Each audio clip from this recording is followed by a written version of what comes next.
die like a man, then live like a coward. There's a ghetto up in heaven and it's ours. Black power, 144,000. I'm just trying to make 144,000. 144,000. I'm just trying to make 144,000.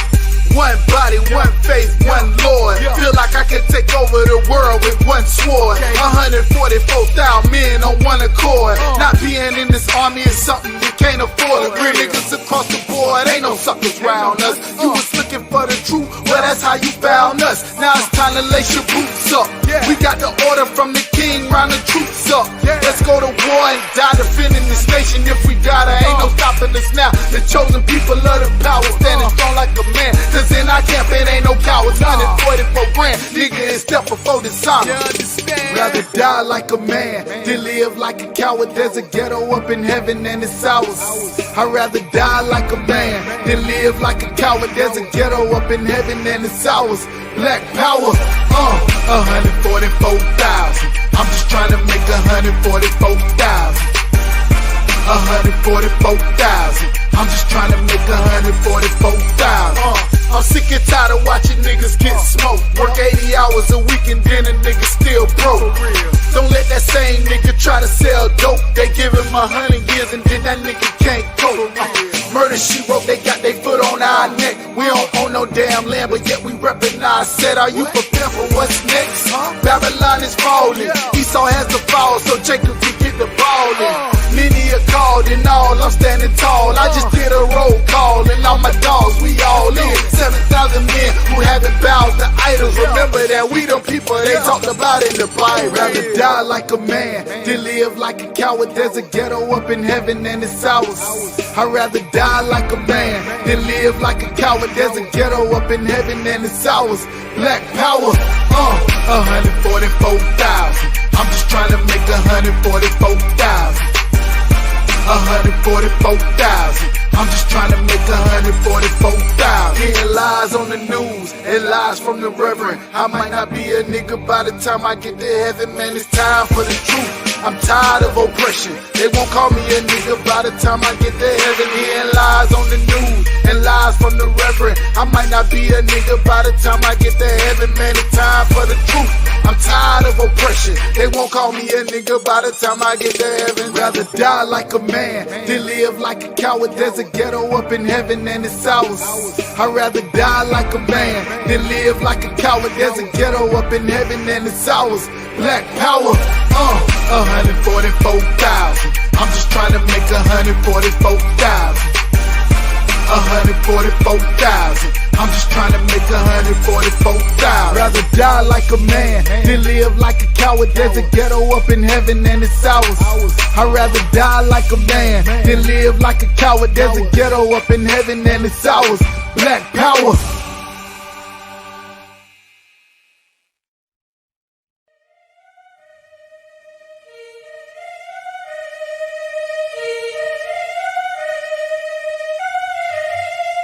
Time, man, shit.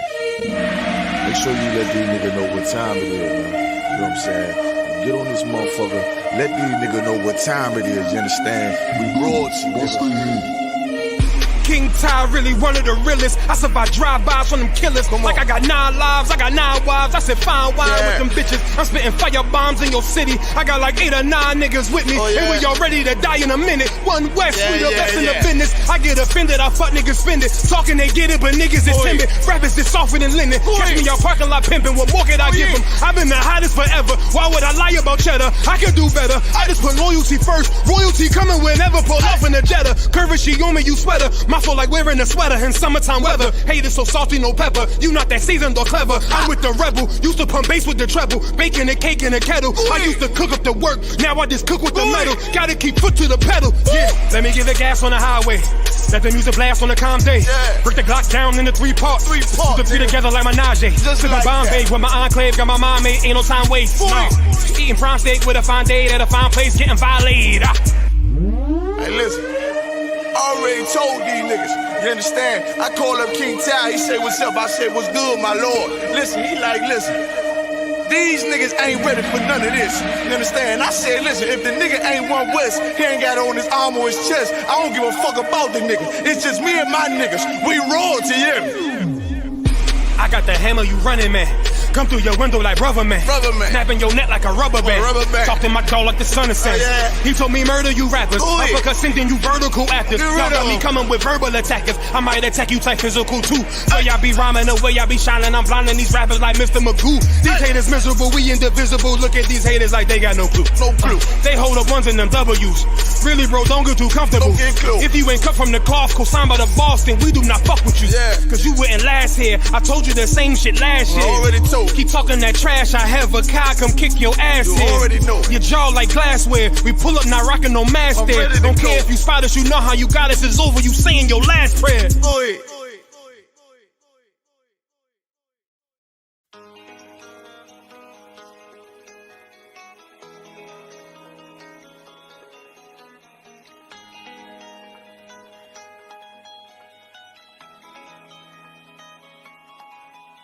About to go live, got all eyes on me.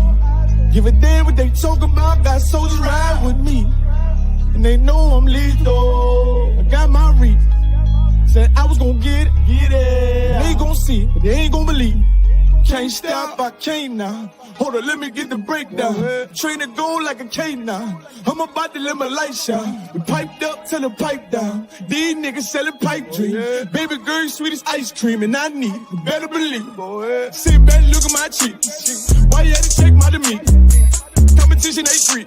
I'm about to take them to the cleats. They gon' get started depressed. Please not start no mess. These niggas petty, and I'm not impressed. I have them holding his chest, like he having heart attacks. Told you I'm hard to death. I know that they see it, but they don't believe. Look at them so misleading. 144, mission complete. We undefeated, you better believe. Fuck being equal, I'm unique. Drop a line note, like a bomb motor. Prepare for the fallout. One way solid, what you talking about? Me and my nigga bout to ball out. These little niggas better bow out. Tell them rank up, tell them fall out. I'm on my job, I can't call out. I'm in the wind, I want it all now. Don't give a damn about the track record, little nigga, you about to lose today. Look, I got moves to make. You can even move, you can get moved away. Choose your fate. Most of these fools, they fake. Ain't got a card to play. Nigga, ain't hard to break. It's gonna get dark today, like the rest of Sean told the hard way. Nigga, wait out of your league, please believe. About to go live, got all eyes on me. Give a damn what they talk about, got soldiers ride with me. And they know I'm lethal, I got my reach. I'm gon' get it, yeah. Know they gon' see, but they ain't gon' believe. Sick with it, now you know that. Fuck the world, I can't go back. Ain't no coward, I don't know that. Bitch, I'd rather take a toe tag. Run it up, you know I'm good to go. Work my ball, you know I'm good as gold. They want smoke, I'm revenge naked in my bedroom doing the Tootsie Roll. Big dog niggas, I'm trying. It's my time, you way out of line, way out of bounds. Oh, you ain't noticed the line. They don't flow is a pound. I know it's gon' be stressful. I know it's gon' be pressure. Gotta stay focused. It's a cool world, baby girl. I should be a soldier, you should be my loaded. It feel like something controlling me. Spirit take over me, holding me high with it. Believe me, it's over, look over my shoulder, and I see my soldiers, and they ain't no play. He's spitting fake. He real, but I'm real. Fucking leader, I don't feel him. Fucking God, I don't feel him. Cut his eye, I'm about to kill him. Wait, hold up, let me catch the rhythm. Okay, I got it, I'm ready. He crossed that line, he gon' regret it. No high rock, I rock it steady. Hope he keep it going steady. You better believe me. 35, one west solid, it ain't hard to tell. Can't lie, this hard as hell. These people racist, nigga, better watch yourself. I'm getting this mail. Chasing them blue faces like I'm Gargamel. And I work too hard to fail. Glock with me, gotta guard yourself. You know why I keep it, they try to come get me, I'm squeezing, you better believe. About to go live, got all eyes on me. Give a damn what they talk about, got soldiers ride with me. And they know I'm lethal, I got my reach. Now I'm gon' get it, yeah. Know they gon' see, but they ain't gon' believe. Like that. Yeah.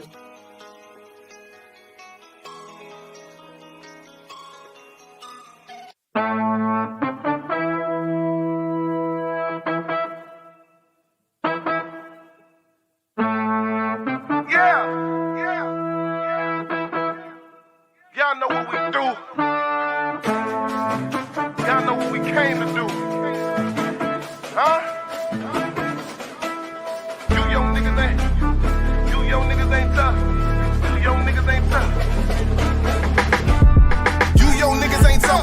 don't think y'all really wanna fuck with us. I told you we no bitches, I'ma need for you to listen while I paint this perfect picture. We not Christians, watch your mouth. Have them angels in your house, and them people bring you out. Bitch, you know we got that power, and you know we not no cowards.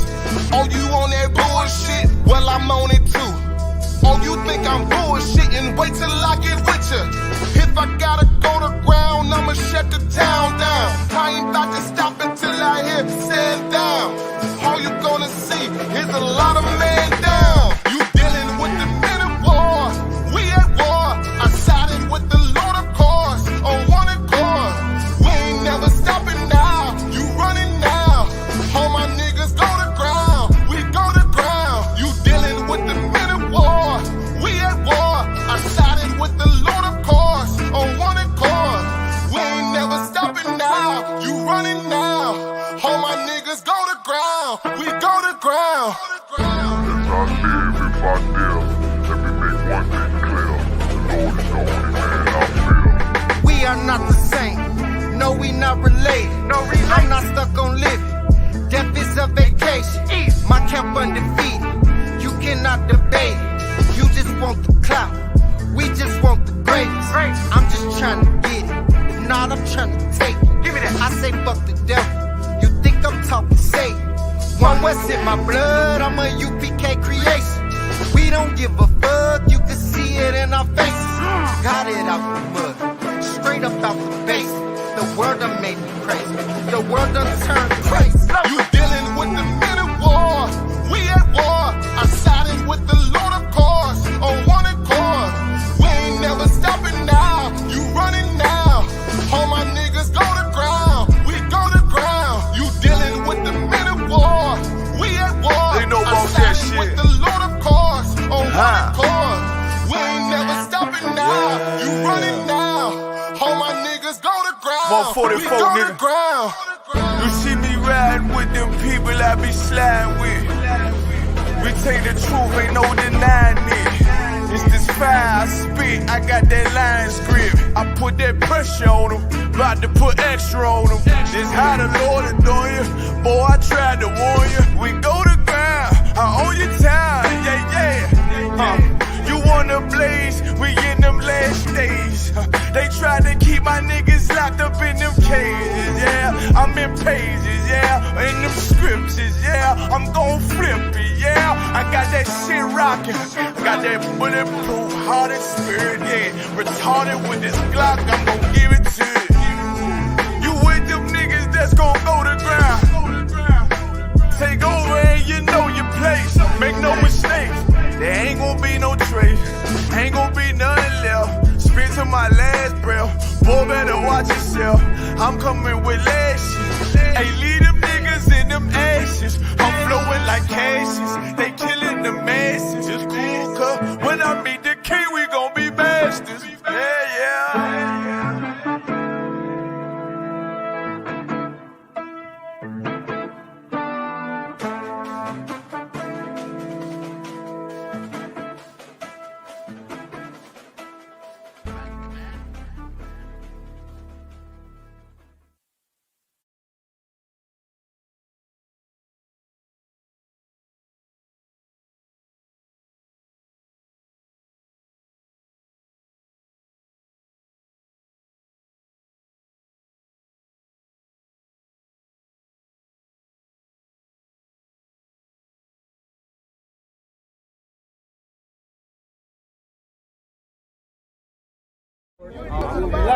Hey, I'm just following orders. Let me get one of those slow motion pictures, bro. One of the slow motion pictures. You gotta shoot at 60 frames per second. Come on, that.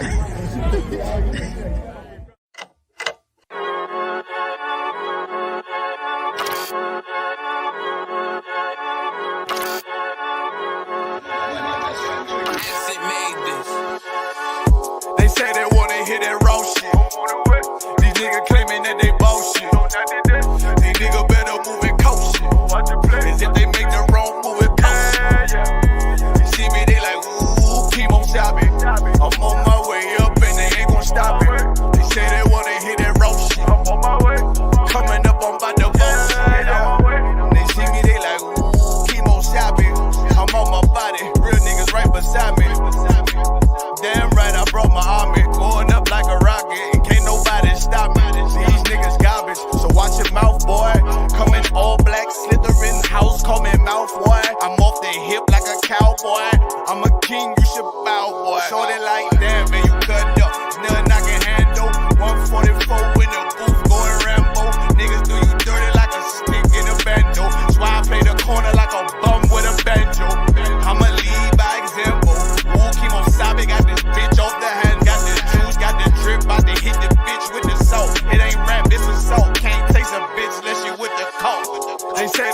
hear that raw shit.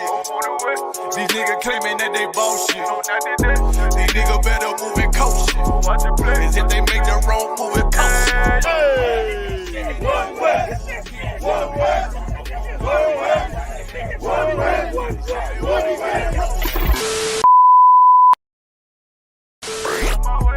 Coming up on my new bullshit.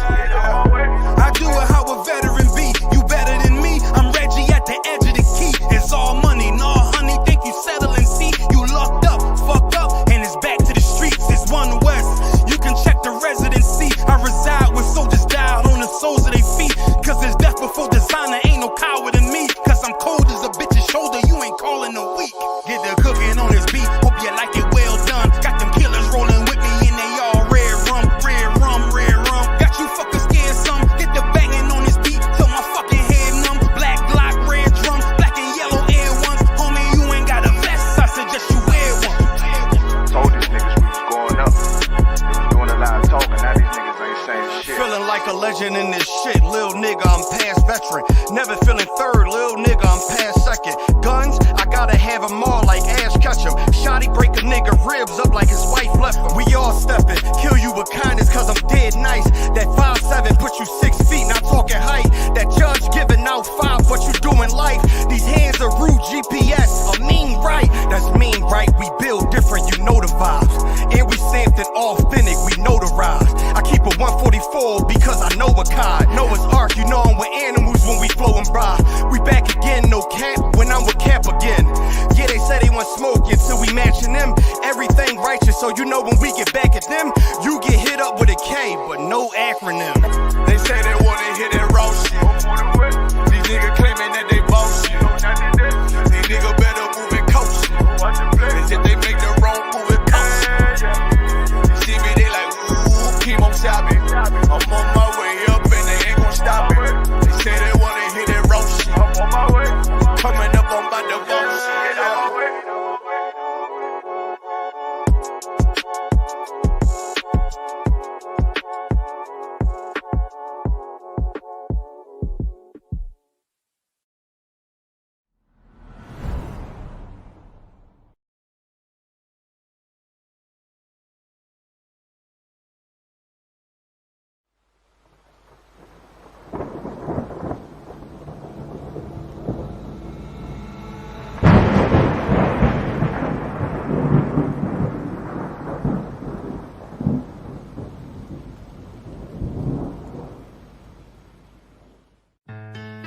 West till they bury me.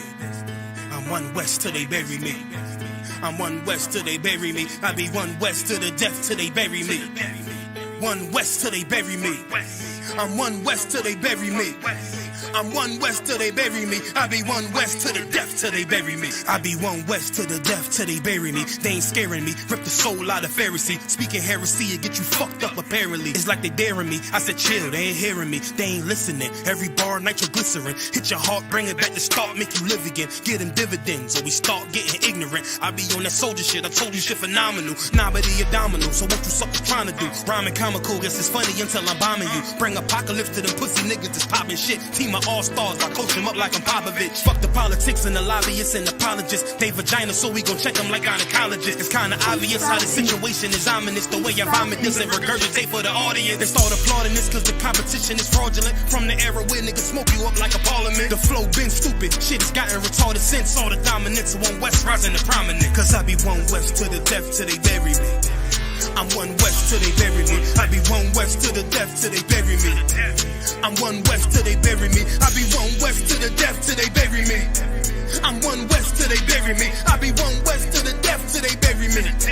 I'm One West till they bury me. They want a nigga quiet, mute my maneuvers, but I ride like I got Groupon for Uber. Rhymes hard like they been viewed by Medusa. 9 milli Luger, 17 in the Ruger. Only need a few to sit up in your medulla. Obligata for the regatta, niggas wildin', they win every dollar. They riding by in black Impalas, let the semi holler. The showstopper, been the proper since the teeny bopper. But now I'm going them off Patron, a premium of vodka. I put extensions on the Glock, modify the chopper. The swore heavy, war ready, and that's worth the mama. No marijuana, say I got the loudest silence on it. When I'm up on it, ain't no rapper do it like I do it. A lot of spitties and writers, but when the heat's on, none of them can get to the fire around with me. And I had them niggas spin like a tire, but down the D, and I'm still dope as a piper. Every bar burn hard.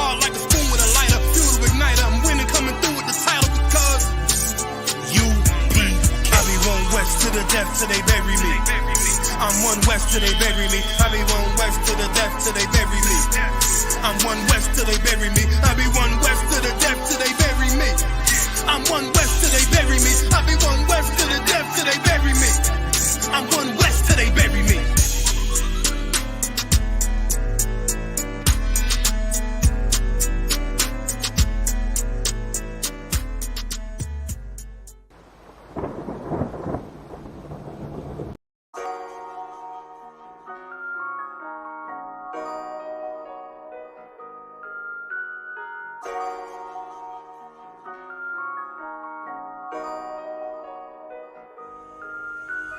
Warrior with the hands, that's what I'm all about. Hunger in my eyes, vengeance in my mouth. They don't want no altercation. Situation gon' get critical. It's best that you be easy. The end gon' be biblical. Look, flow like a river. It's something like a miracle. Royalty in my veins, loyalty in my ways. Payback in every breath, plus revenge in my heart. The truth in every word. Bring light into the dark. And I ain't never lukewarm. Shit, I blazing in the season.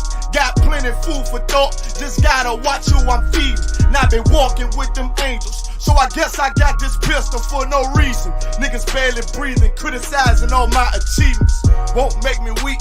Nah, it won't make me slack off. These niggas baby fat soft. Better bear witness or back off. I be ripping shit like sackcloth. Dumb dogs all barked out. My hymen say I cup full. No room for emotion, so I pour my heart out. This road hard, but I intend to stay. And if it ain't UPK, then they in the way. My niggas righteous, they real, they down to suffer. Flow so deep, it'll drown a motherfucker. He say he in the truth, oh yeah? Well, this the home. And I don't hate them brothers, I'm just too loyal to my own. Plus what they believe, hard for me to follow. No rank me, no head, and I ain't leaving this body to live and sleep in hollow. So when they ask I'm UPK, you tell them absolutely. And I ain't trimming my ways for nothing, gotta execute me. Cause I can never die with my tail tucked between my legs. Shit I be thinking, watching my daughters tucked in their bed. They so smart, and Alana, she so beautiful, but they ain't like other babies, and they daddy far from usual. Now I'm missing cause I'm about my father's business. It ain't about this shit I used to do in that 98 Navy, the tan leather seats. See, without wisdom, this world make you weak. I found out that the truth was bitter, the lies are sweet. Tried everything, I guess me and Yahanna had to meet. Now I make the blind see, and I make the dead speak. And teach both my little girls the day that they lie with a man, they better bring me bloody bed sheets. Chaos smash the time, this Glock match my handpiece. And I ain't trying to take him out, but I will defend this house. Or take a check, 144 in that black trench on some hitman shit. Shit call me 47, praying for Armageddon. Me and my soldiers dressed for the wedding. Fuck the fame, ask why, tell them I'm loyal to the king. Until the righteous reign, loyal to the king. I walk that straight lane to break the chain. Loyal to the king, them devils can't have me, bitch. I'm loyal to the king. That's right. Bring that hot flame, UPK, loyal to the king. Until the righteous reign, loyal to the king. I walk that straight lane to break the chain. Loyal to the king, them devils can't have me, bitch. I'm loyal to the king. Bring that hot flame, UPK, loyal to the king.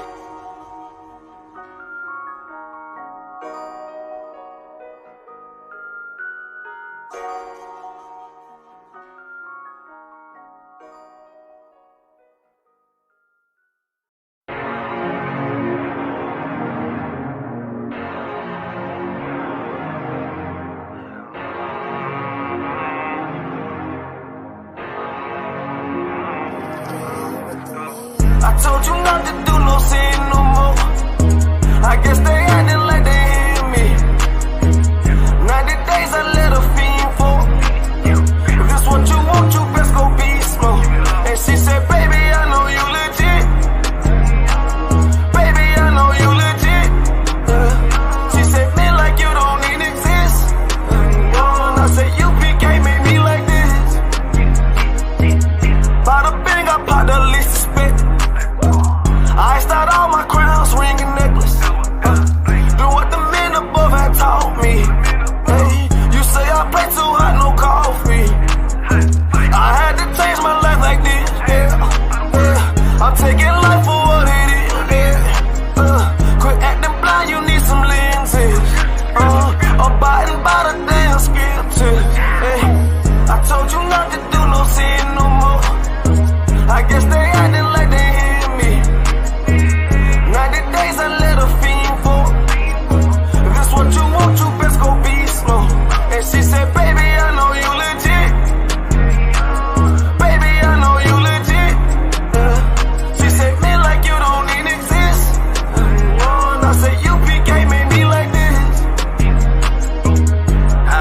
up, I've been up, I've been up, I've been up, I've been up, I've been up, I've been up, I've been up. Quit the fuss, show me love, I need love.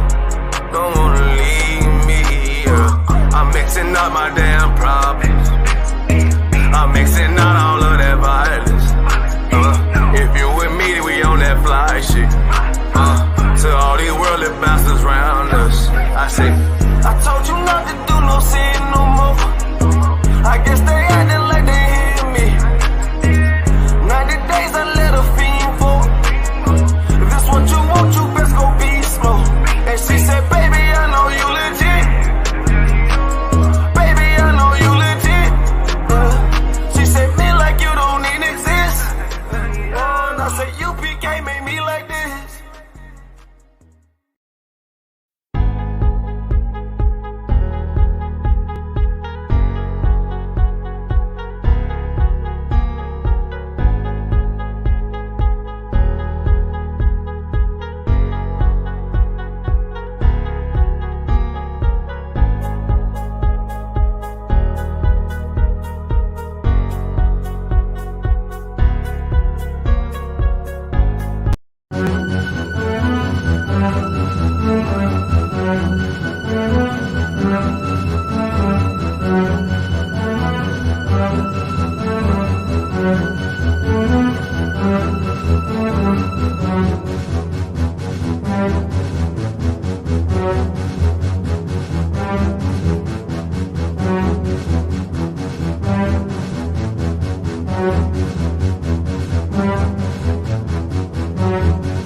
Yeah. What's going on there, girl? SHALAM, man. This is Priest and Dental Havayan, live in the studio, man.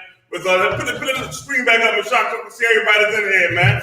Man, Most High in Christ. I got Meshach with this team. I got Captain I.S.U.P.K, Captain Hunter Yard. I got Officer Knocking My Yard. Officer Kazaka Ma. What's going on, Hebrews? How y'all doing, man?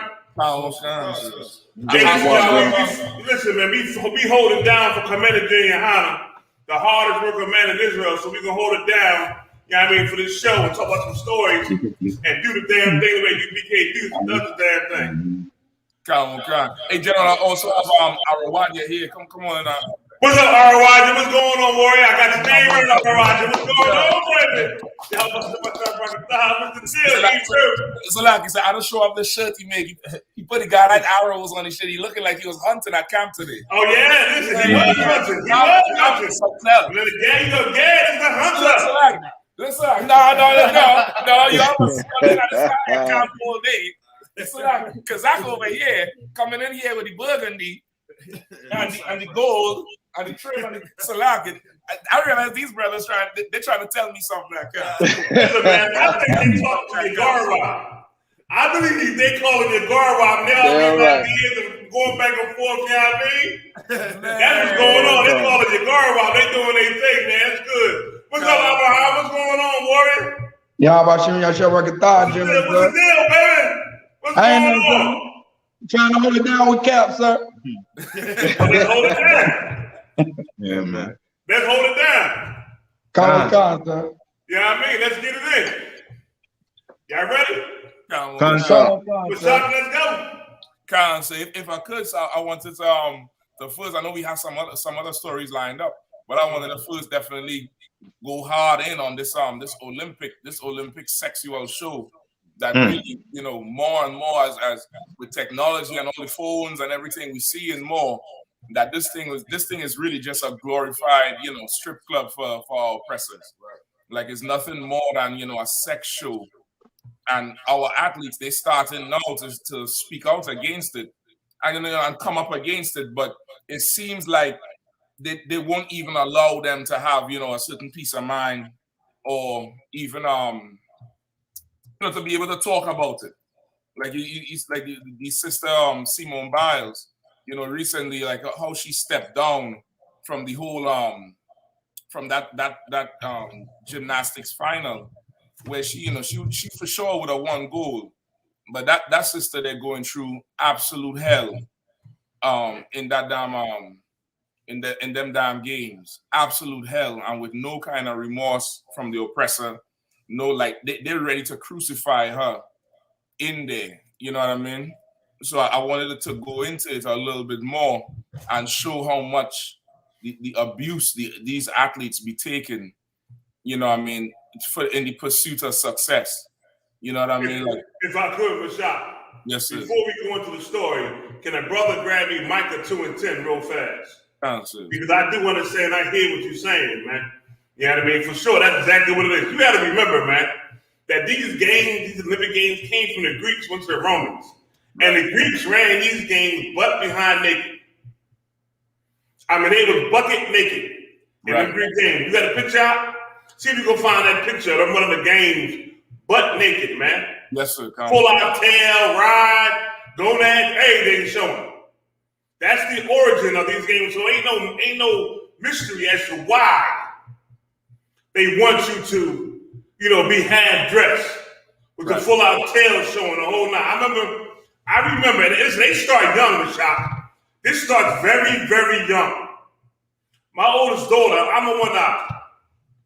She must have been in 7th grade or 6th grade. And she wanted to run, she liked to run track. And what's the one, the 400 meter? Which one is that? The 400 meter, 100 meter? Some old crap. And she was, you know, pretty good. I mean, the girl would run. She started running, brother, like she was floating. She was moving, right? She was pretty good with it, right? And, you know, she told me, she came over with a permission slip, and there was a permission slip for a judge. See, there you go, right here. This is the reason why. The reason why everybody out there butt behind naked is because of this hair and the origins of where it comes from.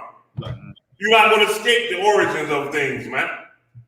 So back to my daughter. So she came home with a permission slip, and they wanted to, you know, her to wear these tight shorts and these, like a onesie, but it was like a bathing suit, but it was real tight, but a full-out tail showing.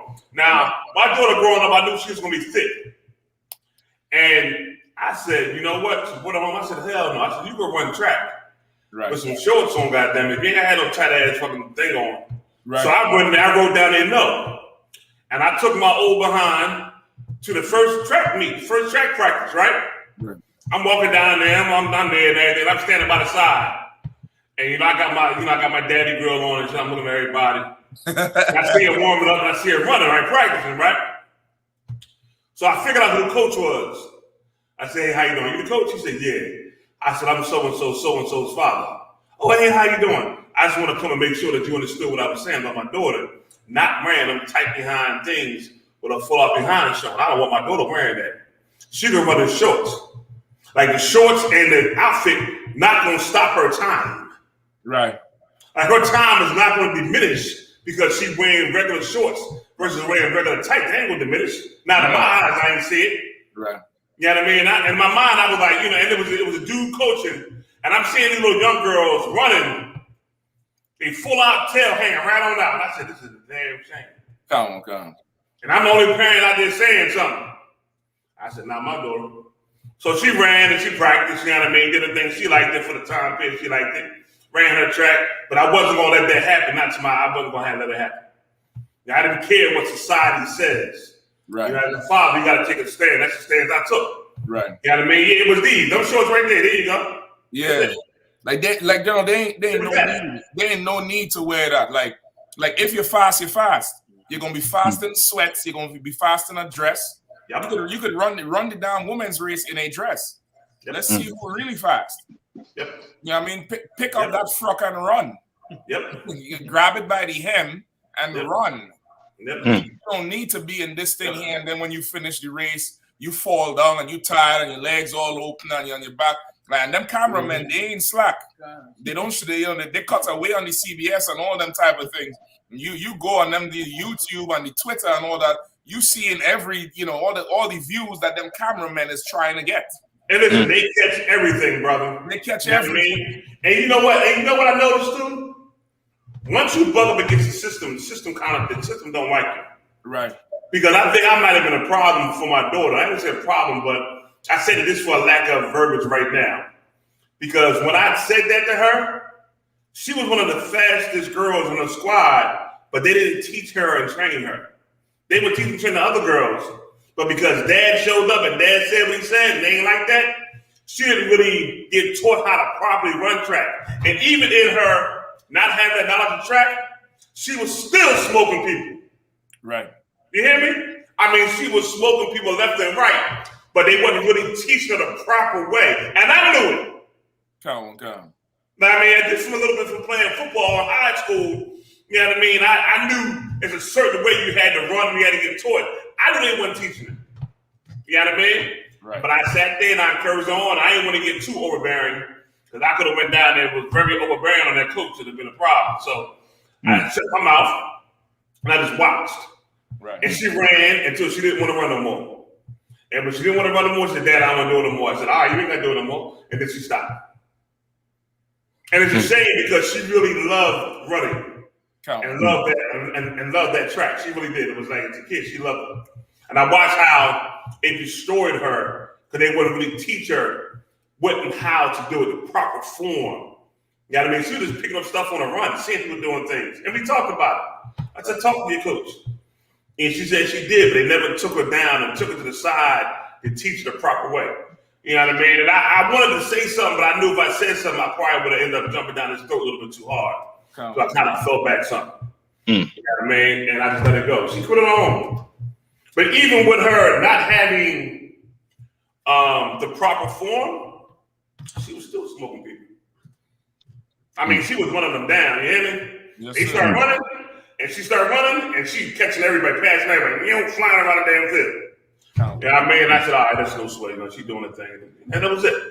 Yeah, I mean, who got that scripture, Micah 2 and 10? I got it, sir. Read. Kawakana. Micah chapter 2, verse 10. Arise ye and depart. When it says arise and depart, I mean, take your spirit out of here, man. Right. You understand me? For a very long time, Simone Biles has been running around here with different things on her clothes that, she know a little bit about being an Israelite. Not sure who teaching her, not sure who's showing her, but she learned a little bit something. Right. You know what I mean? Now the Lord put a full spirit on her. The Lord put a spirit on that sister to not participate in these Olympic games. She did it, man. And she was the top of the top of the top. All those ones right now winning gold, she trained them. Come on. Brought them to her facility. Where's that facility at in Texas? The gym that she made. Yeah. I think it's in Texas. She brought them down there, trained them, showed them how to do everything, and now they rocking the whole Olympics out. Off of what she did for them. You understand me? But this is not our rest, man. It's not our rest. We here because we disobeyed the law. You understand me? Look at it. Look at this sister right here. Man, look at this, man. You gotta be kidding me, man. Like that shit is perfect. Look at this. She ain't even moved. I said, look, this is perfect. Look at this eye. Come on. And so if I could, they say how these flips that she be doing, it's physically impossible for women gymnasts to do, and somehow she's able to do it. They say it's very dangerous because the amount of turns you have to make and the height you have to make, usually the male gymnasts do it, and the woman they're not able to do it, and she's the only one who could do it. And so much so that the Olympic Committee decided to change the rules and grade her less on purpose because they said her flips were so perfect nobody could beat her. So they instead of giving her 100, they say we have to give you 90 so that you could be part of the competition. So like if I could. For her, all kind of stuff. Go ahead. So like if I could too, what you saying, Captain, is so heavy because like they're saying the hand and eye coordination that she has now reached the level of a plateau of an athlete, almost like how it was with most athletes that become great, that she's in a class of her own. Yeah. And they don't really want to grade because they know the white girls can't do that. That's it. And like she had reached a level of she's beyond mediocre. She's in a class of her own with some of those terms and things that she's practiced, which is they consider unorthodox, and they cannot. Like she's just so good that they have to change the grading scale. So that just shows you the effort that we put in these sports, being great. And when it comes to the Lord, we said that you can't be perfect. Well, this is a prime example of perfection when it comes to you putting your effort and will into something. So like. And listen, man, the Most High said we the salt on the earth. He didn't say everybody. Right. He said the children of Israel, the so-called blacks, Hispanics, and Native Indians, according to the Bible, that you are the salt of the earth. You understand me? You know what that means to be the salt? You give it flavor. Who can do what she do right here? I ain't seen nobody do it. Never. And listen, I only watched the Olympics in this part because one of my grades used to watch it. And she had me glued and tuned to this thing, and I just was like, man, that's some bull crap. So I started watching it. And I said, damn, baby, what the hell is that? Shit, hell is that? It blew my mind as to what I was seeing. You know what I mean? And then to see her come on stage and do it, she got everybody right by the game. Everybody. You know why? Because she is the salt of the earth. Why? It's in her bloodline. It's in her DNA. Right. That's why, man. Right. That's who she is. This whole earth cannot function without us. That's right. You understand me? Without us. And the people that's on her team, she coached them. Now, they may have made it to some preliminary training and everything, but the training to get to the top, she gave it to them. That's right. And her training facility. You understand me? She did it for them. And she stepped back and the Lord made her step back. Ain't no coincidence all this time. She walking around and she, with the name of the Most High and all the stuff, they had different things going on. That she knows who she is. The Lord put that spirit in sister. Go ahead and just chill, man. Go ahead and chill. Go ahead. That's a lot, General. Go ahead. And she done all this after being molested by a coach. Listen, I didn't even want to get to that part there. And let me tell you something, man. These damn molested pedophiles, and you gonna tell me you want to legalize pedophilia?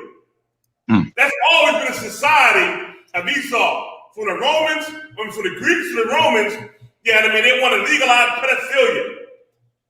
And there ain't no legalization for you touching a baby. Right. A child is a child. You keep your damn hands to yourself, you damn pedophile. And let me tell you something. That cat that got locked up for that, they had to come with the FBI over that. Because the FBI dragged their feet on charges against him.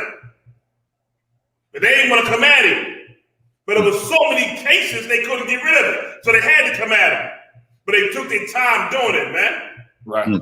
These are children, babies, kids, and Messiah, go back to what you said at the beginning of the show. They got them walking around here in these suits with their behinds and everything showing, looking like grown women when they young kids. That's right, sir. And these pedophiles are taking advantage of them. Come. Same thing with Sandusky up there in Penn State with the football. Yep. Same exact thing, man. That's right. Come. And they want to try to legalize pedophilia. You got to be out your mind, man. This stuff you said out here is a learned and taught behavior. But let me tell you something. Tell you the strength of this young sister, man, and the bloodline she carried. She carried that royal bloodline from Jacob to Isaac to Abraham. She fought against it. And then what she did? Went to the gym.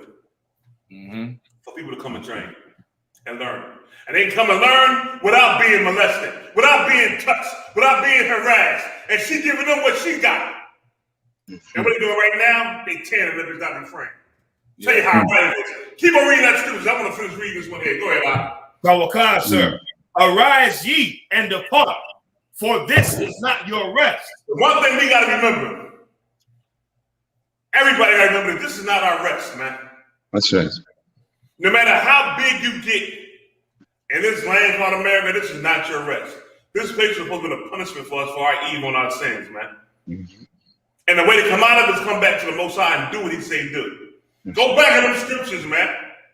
You know what I mean? Start following them laws, statutes, commandments the Lord gave us, man. Get in the class in the I.S.U.P.K. and learn how to become a different brother and sister, man. Get some intestinal fortitude to change your life, man. This is not our rest. Even though she done some amazing things, the end game is it's not going to be our rest or hers either, man. That's why they trying to attack her for what she did. You understand me? And you know what I don't understand, Mashak? Yes, sir. Like Kahan, you know what I mean? Abraham, Kazakamat. Oh, God. Y'all remember that football player who beat that sister half to death? Yeah. Knocked her out. And then when she woke up, he said, I thought she was dead. And whooped her tail more. And they said he had a mental problem. Yes, sir. Yes, they didn't vilify him like they do black athletes. Right. That's right. Let's talk about the comparisons now. You see what's going on. This man tried to kill this woman. And they said he had a mental issue. Right. They didn't talk bad about him. Right. That story swept away. Mm-hmm. Ray Rice was a hell of a running back as a football player. He could never play football again for fighting with his wife in the elevator. Right. Mm-hmm. When she said she started it on purpose. Mm-hmm. You understand me? Let's talk about the comparisons, man. Let's talk about it. Right. We gotta start weighing these things in the balance. And you leaders, don't talk about it because they don't care about you. All they care is their pockets getting money. That cat right there, man. That cat right there. I ain't never let this one go. Yeah, right. Every chance I get him, I bring it up and talk about it. Right. It's a lot to of Joe. vilify a young sister who's been molested by a coach that was revered and say she should go ahead and still compete when she tell him she got mental issues, right? But I ain't talking about that cat right there we just showed on the screen. What he did. Right. And Salak, yes, sir. Salak, yes, sir. Go ahead, Night. If I can say something, sir, pertaining to that same molestation case, right? Now, they ain't mentioning the fact that the people who sit back and let it occur and didn't say anything, they're still around. You understand? So they're still around. So she's seen all of that, and she still had to go perform. You understand what I'm saying? So it's almost like, you know what I mean? Well, he just molested me. You all sat by and look at it, and you're still sitting around. So, you know what I mean? So now it's like, what you want the sister to do? Exactly. Like Esau would have might have just do what I call it, a mass shooting. The sister tell us she have mental issues. And ain't no talk about, well, let's get some, you know what I mean, some psychologist to help you out. Because you know what I mean, means so much to us, so much to the sport that, you know what I mean, we can't lose you in this week. But I should show you, America ain't give a damn about you. All they care about is your flips. How much flips you could do, how much tumbles you could do. How much, you know what I mean? You getting paid to entertain us, Negro. Go do it. That's it. That's what they tell LeBron James to shut up and dribble. That's what they told LeBron. Somebody told him to shut up and dribble. Sir. If I could too, sir, like, okay, like even the gymnastics, like the whole Olympics is just about sex and Esau's sexual gratification. The Olympic village, we all know, is a big sex village. Once you don't advance through the heats, you know, Captain Yagawa was a boxer that represented, you know, the country before he came in. The truth, he never went to the Olympics, but he told us that in those tournaments, once you leave the country and you go out there in that red, white, and blue, in them tournaments, as long as you don't have to save your energy for the end, it's a huge sex party. And the whole Olympic Village is that sex party. Like they went as far as making the beds out of cardboard to try to discourage the sex. And the athletes have to tell them, listen, we world-class athletes. We don't need no beds. They're straight-up athletes who tell them that. So the whole thing is so sex-driven. And this girl here, like, she under so much stress. Like she said she mentally, her mind is not there to execute these flips. And people is asking her, people is, saying, well, you're getting paid so much money. How come you can't concentrate? If I could, just for a second, I just wanted to talk about this heathen here. Elena Mukina is her name, right? I think this was what is Kazakh, 79? The 1979 Olympics. This was a Russian girl who had broken her ankle, right? And they cast the ankle up and everything. But Russia, these countries, they pride themselves on athletic prowess in these games. That's why they go so far with the steroids and the doping, because to them, dominating athletically means you're a better government than your competition. The sports is just war. It's just a commercialized war for them. So she broke her ankle, but she was the best gymnast in the world at this time. She was 20 years old. She was supposed to miss the Olympics. The government, her coaches, forced the doctor to take the cast off early so that she could go out there and flip. She didn't want to do it. They forced her to do it. Now, she's doing a move that's banned now. The name of the move is called, the Thomas Salto. I'm gonna play a video showing you the move just now. This girl did the move. It's one of them moves where you're flipping. You land, and then you go into a dive and then tuck your head. Her ankle gave away when she landed, and as she lunged forward to tuck her head, she landed on her chin and her neck and broke her neck and got paralyzed for the rest of her life. This happened when she was 20 years old. She died when she was 46. That girl, Simone Biles, she understands that she could die doing these things. Right. You like America, please forgive her if she had a flip and look at that ugly rat bastard NASA and have to remember him touching her and fondling her while she on a 2-inch balance beam, half naked for the goddamn world, and the poor girl don't want to crack her goddamn skull. Please forgive the girl for doing that. And they know these sports are so goddamn dangerous, but they do not care. They don't care about your life. They don't care about what you had to go through or what you are going through. So when she say I can't do it, you must believe she really cannot do it. In other words, she knows the brain can't focus the balance on this 2-inch beam, 3-inch beam, to do all kind of flips with no hands and then land back there and balance. She knows she can't do it, so she want to step down. But they know this thing happened before and they don't care. They want this girl to go out there and die. Die for America. Be a patriot. But let her now go talk about America's oppression. It's going to be a problem. Yeah. Like these games, like they want to show that the scripture says. They want you to bend down so we can walk over you. Bend down, bow down that we may go over. That's what they want from us. And it's good that sister did it. And listen, she's not the only one. So if I could show you, I'm going to show you the move. That salto move they was talking about. Right? And these are moves that they outlaw right now. And did they outlaw because that girl broke her neck? They outlawed it because that girl broke her neck. Like the girl had a flip named after her before. It was called the Mukina flip. Right? This is it right here. Right? This was one of the moves she was very famous for on the double beams. Right? This is the next one here that she broke her neck with. I don't even want to look at it, brother. Turn my head. This ain't the video. You can't find the video. But they have a video of people doing the routine. And you will see where they jump up in there and you have to tuck your neck underneath. Oh, I saw it. They're saying when she landed before that jump, her ankle gave out and it propelled her in a way that wasn't, ready, and she fell on her goddamn neck and damn nearly died out there in the Olympics. Damn nearly died out there in the Olympics. And they push these athletes to do to do so much horrible things. There's another one named Caitlin Ohasi. She just won the collegiate games for UCLA. And she's Asian. She's a so-called Moabite, right? But because she's not built like some little skinny white girl, her coaches was abusing her from a young age.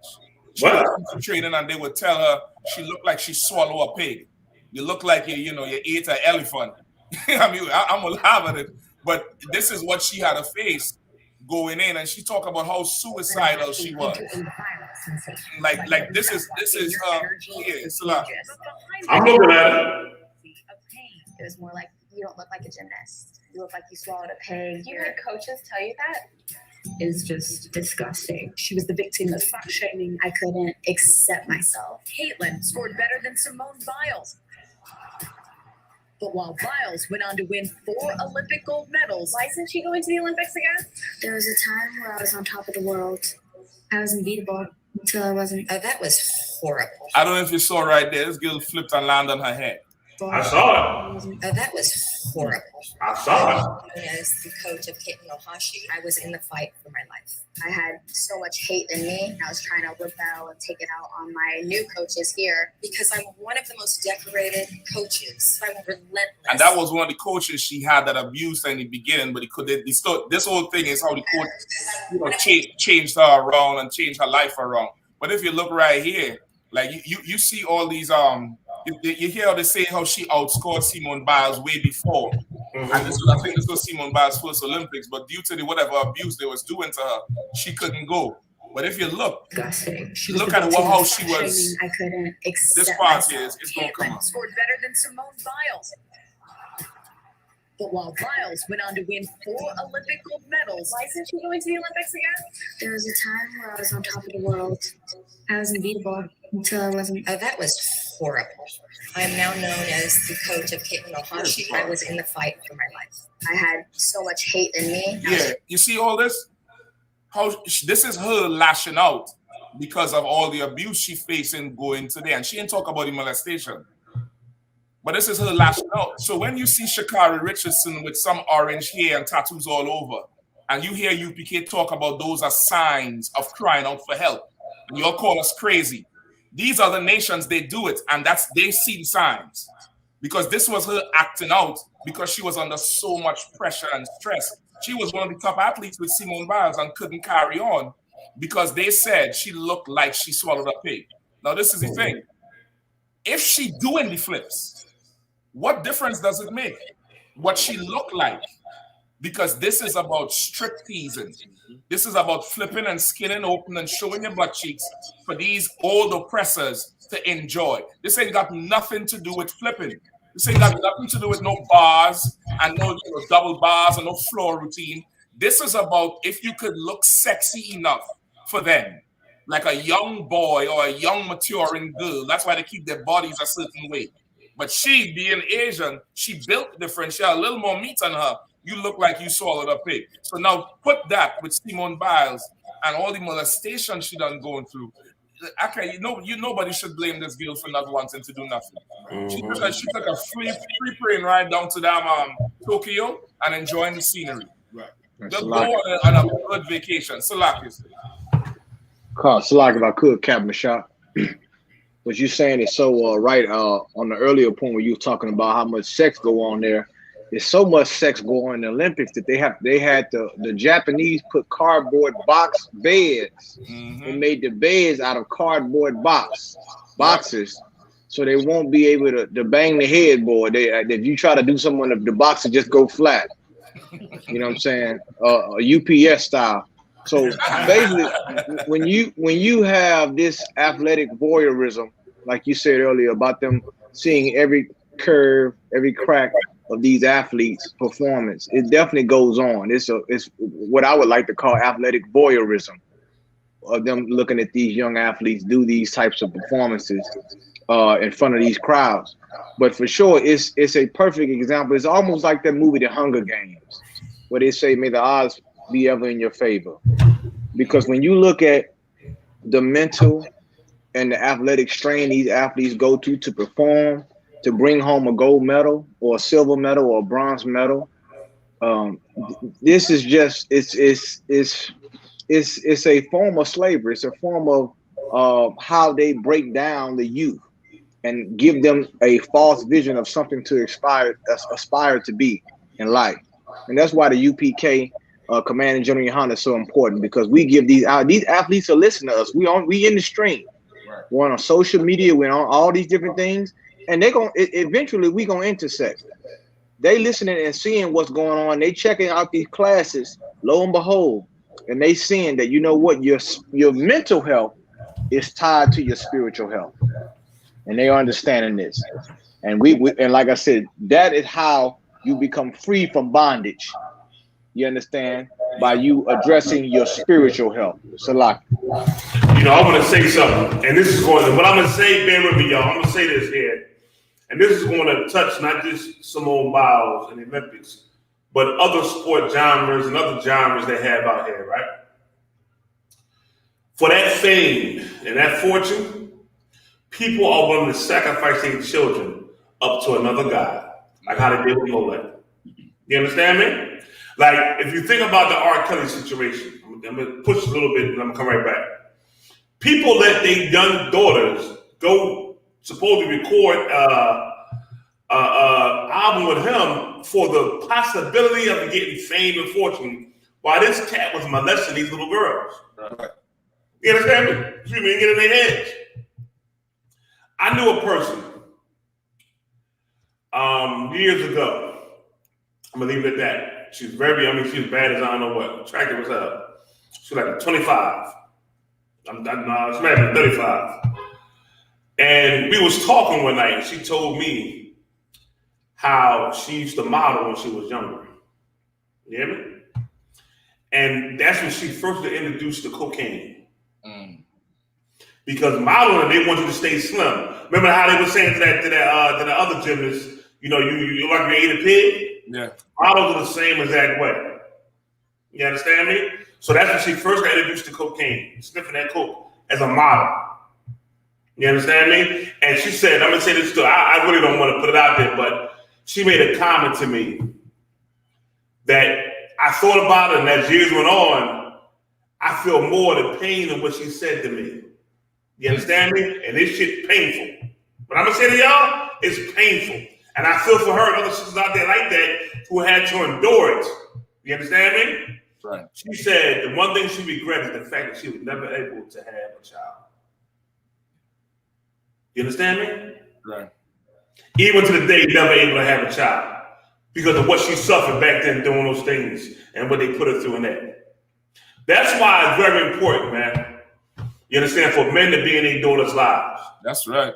That's why it's very, very important, man. Because you won't sit back and watch and monitor. No, you ain't doing that. Yeah, you can. Yeah. Okay, let's talk about this here now. And let's see. You understand? That's very important because when a father's around, the molesters don't get a chance to do what the hell they want to do. That's right. For fear, and she got a daddy who looks like he can take her head, kick my head off. I remember when I was, and this was before I met that sister that I used to work with. My youngest, one of my sisters, I put her in model school. To me, she was like a nerd. She was like a nerd. So I said, all right, maybe put her in model school, take some pictures. She got to walk with it. And they put her in it, right? And they had a little show and everything, little coming out show and all that shit there. But they wanted her to go further into it. And I was dead set against it. But so was she. And when we talked, I let her tell me what was going on. I ain't push myself on her, but I let her tell me, and she said, well, you know, I don't want to do it. I said, good, because I ain't want to break your heart, because I'm not going to do any damn way. I mean, laughed about it, but, you know, that was the whole case with it. You understand what I'm saying? Look at this here, man. These fathers got to be in their daughters' lives, man. Oh, okay. They got to know they got a daddy that they can come talk to. And if you do anything to me, my daddy, I'm going to tell him. And my daddy going to come see you. That keeps a pedophile away. That keeps a man who want to try to view the child away. That's why, this is for me, y'all. This is me personally. This is me. My daughters, I done let my daughters wear makeup, fingernail polish, and lip gloss until they turn 16. That's just me. Come on. And the reason being is that I wanted my daughters to just be kids. That's and right. explore themselves. Let them be kids and all that. You know who wants your kid to be cute? Everybody else except for them. Yeah. The kids don't really give a damn. Like, they really just don't care. They want to go out and play and have fun, and that's what I let my daughters do. And I knew when it became time, they wanted to become, they tried to become a woman, they would come talk to me. You understand? My two oldest ones did it. At 16, my daughter said, Dad, I got to talk to you for a second. What's up, baby girl? And she said, I want to, I'm going to talk to you, Dad. I'm going to start, doing my nails and, wearing a little lip gloss and everything. And I just want to know if it's okay. And I said, baby girl, it's fine, you can't. But I said, thank you for giving me the honor of telling me. And I bust out in tears. The tears were going down my damn face. I had to turn my head and walk away. I'm all for who okay, that honor that my daughter gave me was everything. You understand me? And knowing that, okay, as a father, I protected her the best I can from cats in front of me. Now, she didn't mind telling me stuff. Some things try to go on, and boy, oh boy, what you told me, boy, I went into action. That's right. I went into action, boy, no playing no games. Somebody gonna answer to me. Yes, you know what I mean? And I dealt with everything that happened, but to have your daughter give you the honor is everything as a man, as a father. That's right. My second daughter did the same exact thing. That's right. You know what I mean? And listen, wait, Judge I.S.U.P.K, listen, you're right. I watch how my daughters walk, how they talk, how they interact. Stop wearing and don't stop wearing. I wanted to see it change. I was looking for everything. Every sign I was looking for. Right. And let me tell you something. And here's the key. You know how I got that? I got that from my father. Right. I was in a household where I had my mother and my father, and my father watched every goddamn thing. He ain't missed nothing. He ain't missed a beat. And as I got older, I mean, as a kid, you think your parents being overbearing and just too much, and you know what I mean? They teach you now, they can call people on you, get you in trouble. But that was your parents looking out for you. That's right. And I got into a man, and I went on my own way. I left the house for a while, and I started seeing the outside world for real. You know what, man? I called my pop one night and said, Dad, you know what, man? I said, Dad, thank you for what you've done. He said, what you mean? I said, a lot of times, man, I thought you was just being slut. You know what I mean? And then, excuse me, Dad, I'm gonna say this, I thought you was being a dickhead. And I said, Dad, I'm sorry for cussing. He said, but I see what you was doing. And I want to thank you for it. Because it helped me be a better man and to be able to deal with things out here in this world out here. Like this world out here will eat you alive. If you ain't careful. It would devour you. And then I understood why my father did what he did. Right. You understand me? To give you prepared for that, man. And that's why you need fathers in a household. My mom was rough and tough and all that, but she could not have done what my father did for me, my brother, my sister. She could have done it. It takes a man to do that for his children. Right. You understand me? And let me tell you something. Simone Biles, she's not a brother, she's a sister. And she's trying her best way to deal with what's going on. You know what I mean? It's why she built that gym. It's why she did what she did to give them a little refuge. You know what I mean? I understand why her head is so messed up, man. And they got to see can you imagine? She going through what she's going through. And she's telling people, yo, this man doing something to me. And they're not doing nothing. And those people still being there. And she's still seeing them. How do you think she feels? How do you think she feels? Do you have any consideration for her feelings, man? And what she went through? That one young lady who was the one who had higher scores than her, they did a whole interview on her. Put her on front line on TV. How come Simone Biles not on front line on TV? How come she ain't getting the same interviews? How come she not getting a chance to explain what the hell happened to her? If I could, General, like how you saying it there, like how you say she telling them like it was really a struggle because at one time, you know, she was denying the whole shit happened. Like she said mentally she had to deny it because it would make her a victim and make her weak. So she would not ever talk about it and just continue putting her anger into flipping. You look at any of them interviews where they talk about NASA, she say it was a hard time. And one day she was driving and it was all over the news and she had a mental breakdown where she just pulled over and started crying. And she could finally say, yes, it did happen to me. But for a good part of her career with her success, she is flipping, damn near becoming a whole other person.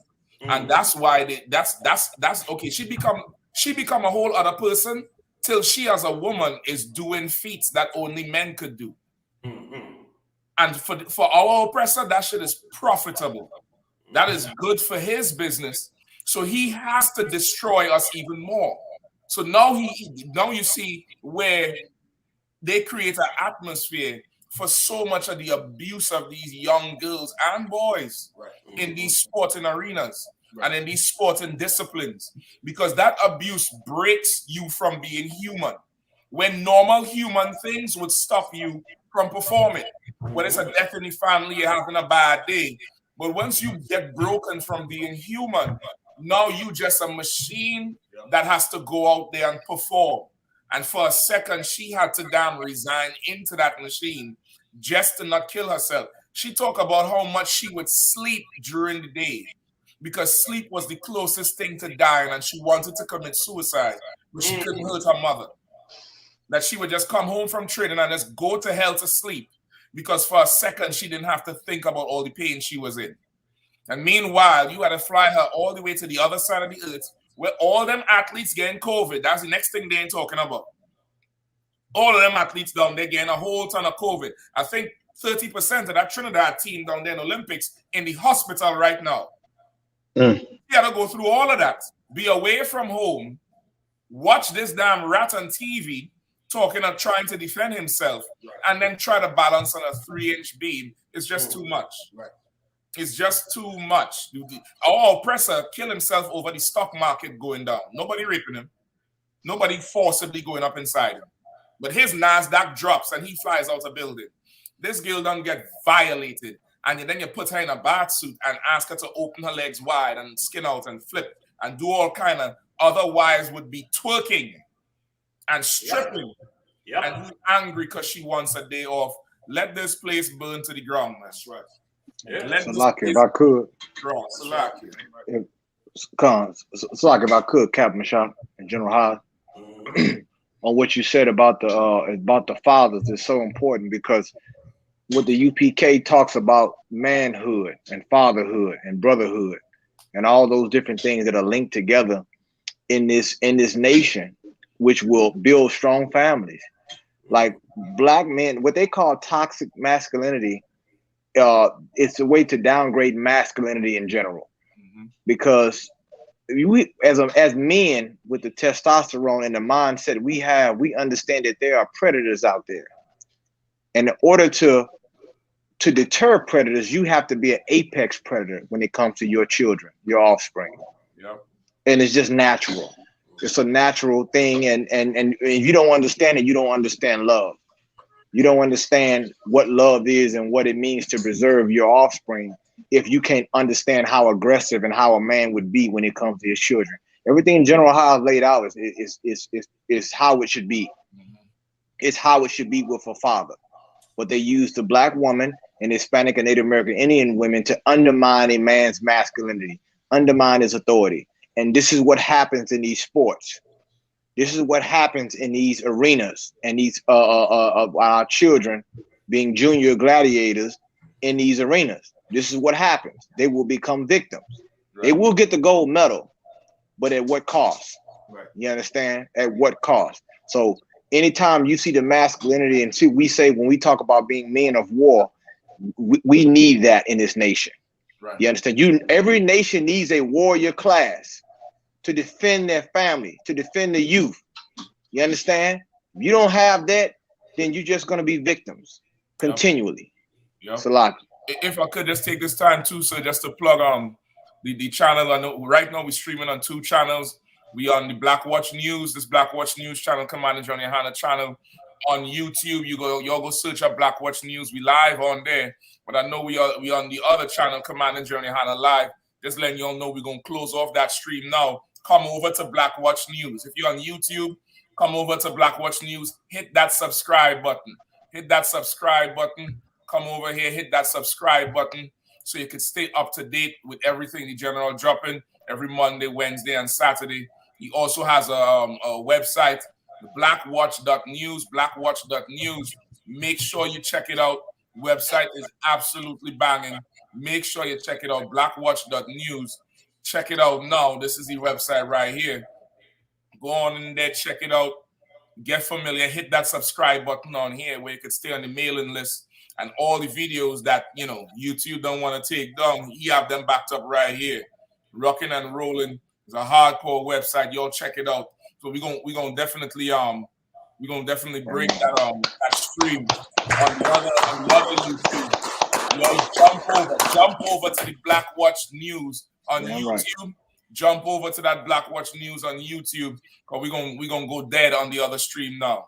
Salaki, that was it. And also too, man, let me say this, man. And I'm gonna bring out 2 more examples if I could, right? Which is utterly important. Not only is a black man, Hispanic Native Indian, supposed to be in the house to have, be in his house, he's supposed to have that full authority. Now I go back to how I was raised. Now my parents was not in the truth at all. But there was certain things that happened in my house that I thank the Lord for what the Lord gave me, my parents. My father had total authority in his crib. You understand me? Like, he ain't played that. It wasn't no question on who ran that mother house. My father, and listen, my uncles on my mom's side did not like it. Period. They ain't like no cat. And he was from a different part of town, one of his sisters, this and that, and another. But he had full authority in this household. When he said something, that shit happened. He said, this ain't gonna happen no more. It didn't happen no more. Like, his word was law. Let me tell you this shit. It was to the point to where I think I've heard my parents argue one time growing up. You hear me? And that's what I mean. Like, you brothers out here, you also caught up in getting coochie. And I'm going to say this, excuse my French for right now, chasing that damn tail, that pussy. You better choose your wife wisely. Because I'm supposed to try to get damn pussy in the drawers. You can't see who she really is. That's right. My father came home drunk one time and was on the ground throwing up, talking smack, and my mom cussed him out. That's the only time I ever heard her talk back to him. The only time. That's one time in my whole life. Right. I didn't see the arguments, the fuss and the fight. That shit you see today, I didn't grow up with that. I didn't have that in my household. My household was peaceful. He would come home from work, you know what I mean? Dinner be made. She took off his funky ass boots, his feet was stinking all hell. You know what I mean? I hate that shit like that. How the hell could she do that? But she did it. But she made our house peaceful. He made the house. He took his role. She took her role. That's important, man. Right. You know what I mean? And that's what Commander Gen.YAHANNA bringing back in the Black, Hispanic, Native Indian community, man. That's right. You gotta make sure when you choose a woman in your life, she gonna be the right one, man. I understand you gotta be attracted to her. I understand all that. But you better choose wisely, man.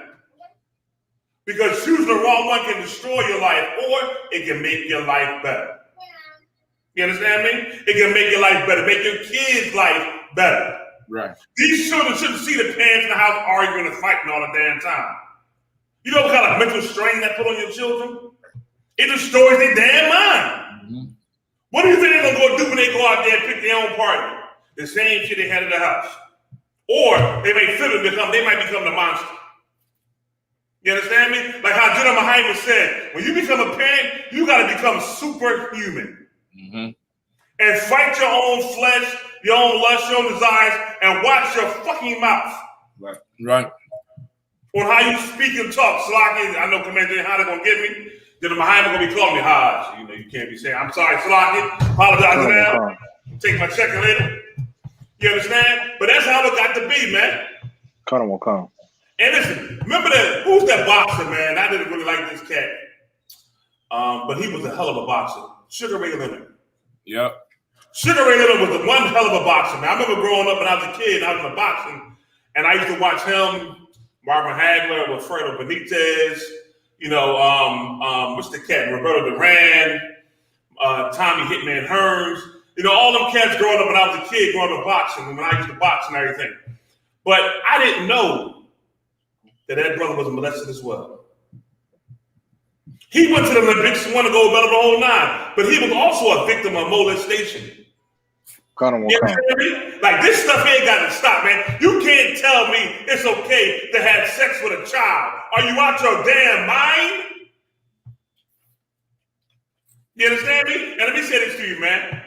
You fathers, you better be in your kids' lives, man. You better be around what's going on, better be there and show them that they care. And show these people out here in the world that you are there. Because they're not, they are predators out here. Mm-hmm. And these predators, they prey on children. Especially when they think they can get away with it. Okay. They prey on them. You know what I mean? Sometimes I thought I might have been overbearing as a parent to my kids, and I tell them I'm sorry, but I had to make sure y'all was straight. Right. That's right. You understand me? I want to make sure y'all was straight. You understand me? Man, who would have known one of the greatest boxers ever was molested as a child? Salaka too, General. If I could, Salaka. Go ahead, get that. If I could too, it wasn't just as a child with him in him. His trainers was having sex with him as a grown man. That's what I'm talking about, brother. Yeah. Because that's what I'm talking about. The man who trained him was sexually abusing this man. Yeah, while he was fighting. And Yagawa was saying, in boxing, once you're in the world of boxing, you know. But he said a lot of these managers and promoters and trainers is gay, is homosexual. Mm-hmm. Say a lot of them are. And that thing with Sugar Ray, when it hit the media, people were surprised. But he said the boxing world knew they wasn't shocked because a lot of them promoters and managers be on that BS. They be on it. They be abusing the hell out of these athletes. Silaki Kahan, I didn't mean to cut you. Oh no, I just wanted to piggyback off what you were saying, Captain, about Sugar Ray and how these athletes take that pain and that aggression and they funnel it into their sport and their craft. And you know, Mike Tyson, he had an interview with Sugar Ray not too long ago, where he, you know, of course, he looked up to Sugar Ray, and he was crying and talking about how good he was and how he made 2 punches sound like 1 punch. Like that's how fast he was with his hands. But they don't. A lot of people don't understand the pain and aggression that we go through. Yeah, you know what I'm saying, in these sports and as a people. You know what I'm saying, through all the type of molestation and things that go on. You know what I'm saying, and they see the, you know, the lights camera action, but they don't see when the lights cameras and the action go off. They don't see what happens behind the scenes, man. But it's just this cat here, like you said, General, and with your GEN.YAHANNA being Golden Gloves, and General, I believe General, how you were Golden Gloves too.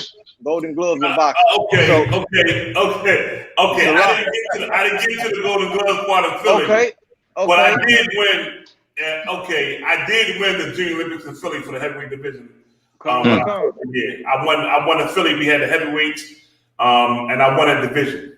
And I won a division in the city. So I did. When I ain't gonna go to gloves, but after that, I play football. Go ahead. Colonel will come, but yeah, that like I just wanted to bring that out about Sugar Ray, man. Like he definitely Hall of Fame when it come to boxing, man. Like all that stuff, and then when he came out, it was just I was even shocked. I was like, damn, Sugar Ray.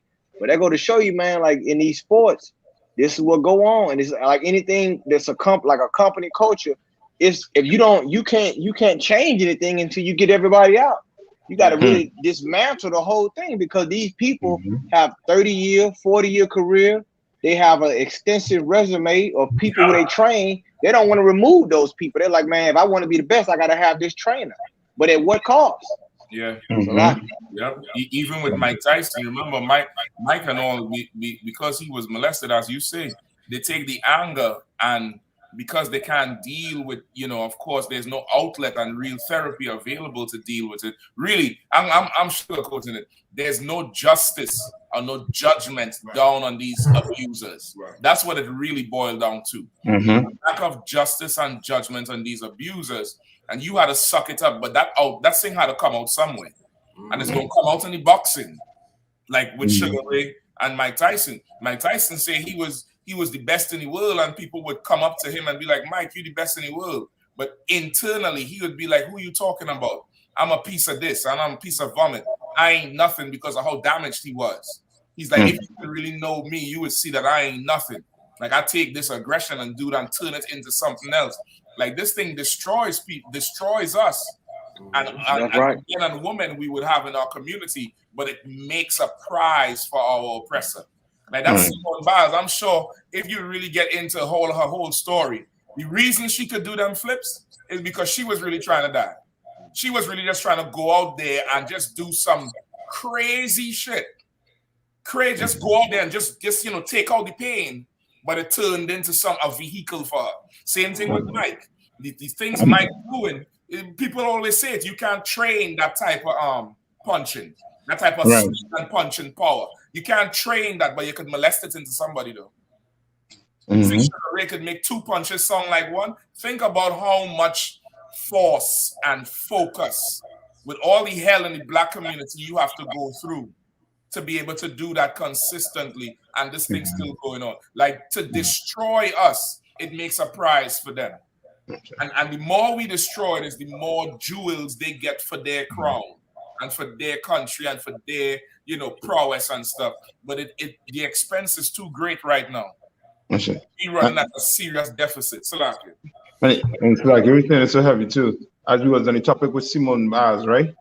And we was talking about fathers, right? As as Commander GEN.YAHANNA once said, you don't need a black man in the White House, we need a black man in every black house. That's right. You understand? That is so true. So what I decided to do was I decided to type in my Google machine, where's Simone Biles' father?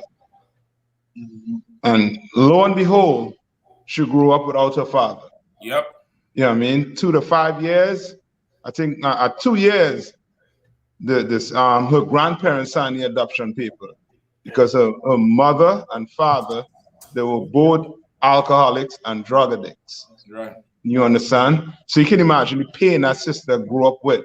And as I say, she maybe was trying to do, something to, just, forget about the pain or literally die. Yeah. You know what I mean? Right? So like I just want to read something that I always bring out, learning from, the I.S.U.P.K that this place is wicked, and it advocates for the molestation of kids. This is Wikipedia, the North American Man Boy Love Association. This is the NAMBLA. The NAMBLA is a pedophilia and pedestrian advocacy organization in the United States. It works to abolish age of consent laws, criminalizing adult sexual involvement with minors, and campaigns for the release of men who have been jailed for sexual contacts with minors that did not involve what it considers coercion. The group no longer holds regular meetings, and as of the 1980s, to avoid local police infiltration. So this is a group that advocates for, men to be able to have, sex with children. You know what I'm saying? To be able to molest kids. And it wants to do away with, sexual consent laws that, it just wants to, destroy kids like Simone Biles. And that's why you have, these Olympics with these kids, in little tights with, their privates exposed and things of that sort. Yep. That's right, Abraham. Damn right, brother. Rashad, can I go back to that scripture real fast, man?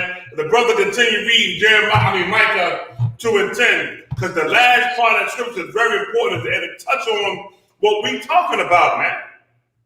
It touches on what's going on with us today in this land called America, man. You know what I mean? Go ahead, Azazaki. You got it from the brother, Micah 2 and 10? Okay, sir. Micah chapter 2, verse 10. Arise ye and depart, for this is not your rest, because it is polluted. This land is polluted, man. With all the vile things that they do in this land, all the vile things they promote. You understand me? It's polluted. And a vile, disgusting thing they do to the 12 tribes of the nation of Israel. Who are they? Blacks, Hispanics, Native Indians. Once again, I'm going to continue to talk about how they took that one football player who then they killed the woman he was with that had to be his sister and said he had mental health issues, and there's no more talk about it. But now you have other, so now you have other athletes who are part of the 12 tribes who are saying they had mental health issues. They did the same thing to that girl, Osaka. Is that her name? Yes, tennis sir. player. They vilifying her, or tried to. They're trying to vilify Simone Biles and other athletes that got issues that are so-called Black, Hispanics, Native Indians. This place is polluted, man. Continue to read, brother. Kawakan, it shall destroy you. It shall what? It shall destroy you. Say it again. It shall destroy you. That tennis player said she had some issues, she had to chill out. It shall destroy you. You understand? And Simone Biles said she got some issues, she had to work out. She couldn't do what she was doing. She knew, like how you put out the shot, that doing a move that she messed up, she could kill herself, man. Yeah. So she had to fall back from it. And they vilified her, destroyed her for it, talking bad about her, when she knew she had to do these things, man. Thank the Most High for the courage both of them sisters had to step back away from that arena and say, you know what? I'm gonna fall back right now, man. You know what I mean? Thank the Lord, he gave that courage to step back and say, you know what? That's right. I can't do this. Can't. I don't care what nobody say, I can't do it, man. Nobody wants to respect the plight that we have. If you're a black man in America, and even if you just stand up and talk about what's going on with us, you the enemy now. They vilify you. Want to talk bad about you. But there is a problem. This place is polluted, man. She needs some help for what she endured and what she went through. That's they right. talk about that? No, they don't want to talk about that. They don't even want to go into it. Keep on reading, brother. Kawakab, it shall destroy you, even with a sword destruction. You see Sugar Ray Leonard? Destroyed. One of the greatest boxers in the earth. You understand? During this time and even now, he destroyed. Right. A lot of athletes are the same exact way. We got athletes now who are not even famous that still went through the same exact thing. Regular, everyday people went through the same thing right here. Yep. Regular, everyday people. You can't even talk about it without being like, okay, well, what's wrong with you? Right. Why are you arguing about development of negative? Right. Or X, Y, Z, the things they say. These things got to be talked about. These people got to get healed. Let me tell you something. I'm going to tell you how you will get healed. You better come in here with us. That's right. We got counselors in here, man. That's right. We got the best counselors on the earth. That's right. That counseling team that GEN.YAHANNA got set up, he going to get you straight right all the time. You understand me? This is how you get healed, man. And let me tell you something. We're not a Christian church. Or none of you so-called fake behind, goofy behind, alphabet wearing Israelite groups. Right. But y'all bullshit. I said it, y'all bullshit. In here, you will come in here and learn how to become somebody different. That's right. We're not gonna dunk you in the water. We ain't gonna sugarcoat shit with you. We listen to none of that stuff here. I don't care if you're rich or if you're broke. You treated the same when you walk in these doors of our schools. But in here, you will learn how to change. In here, you will learn how to get rid of your past life. That past life, the things that you did before the past you came in here, we're going to get rid of it. We're going to show you how to walk that walk to get rid of it and become that new man in Christ. That new sister in Christ. You understand me? To get back your heritage. That's what we're going to do in here, man. Right. You know what I mean? A lot of people out there, they listen to us. They hear us. Now, they might not have the strength right now to say, pull out, okay, yeah, we down with them. You know, they think we're a little bit too, a little bit too rough with Shock, you know what I mean? They think we're a little bit too, radical, whatever they call it, Abraham. You know what I mean? Because I don't know. All I know is I like some hardcore shit, slogging. That's been my life. You understand? I like it.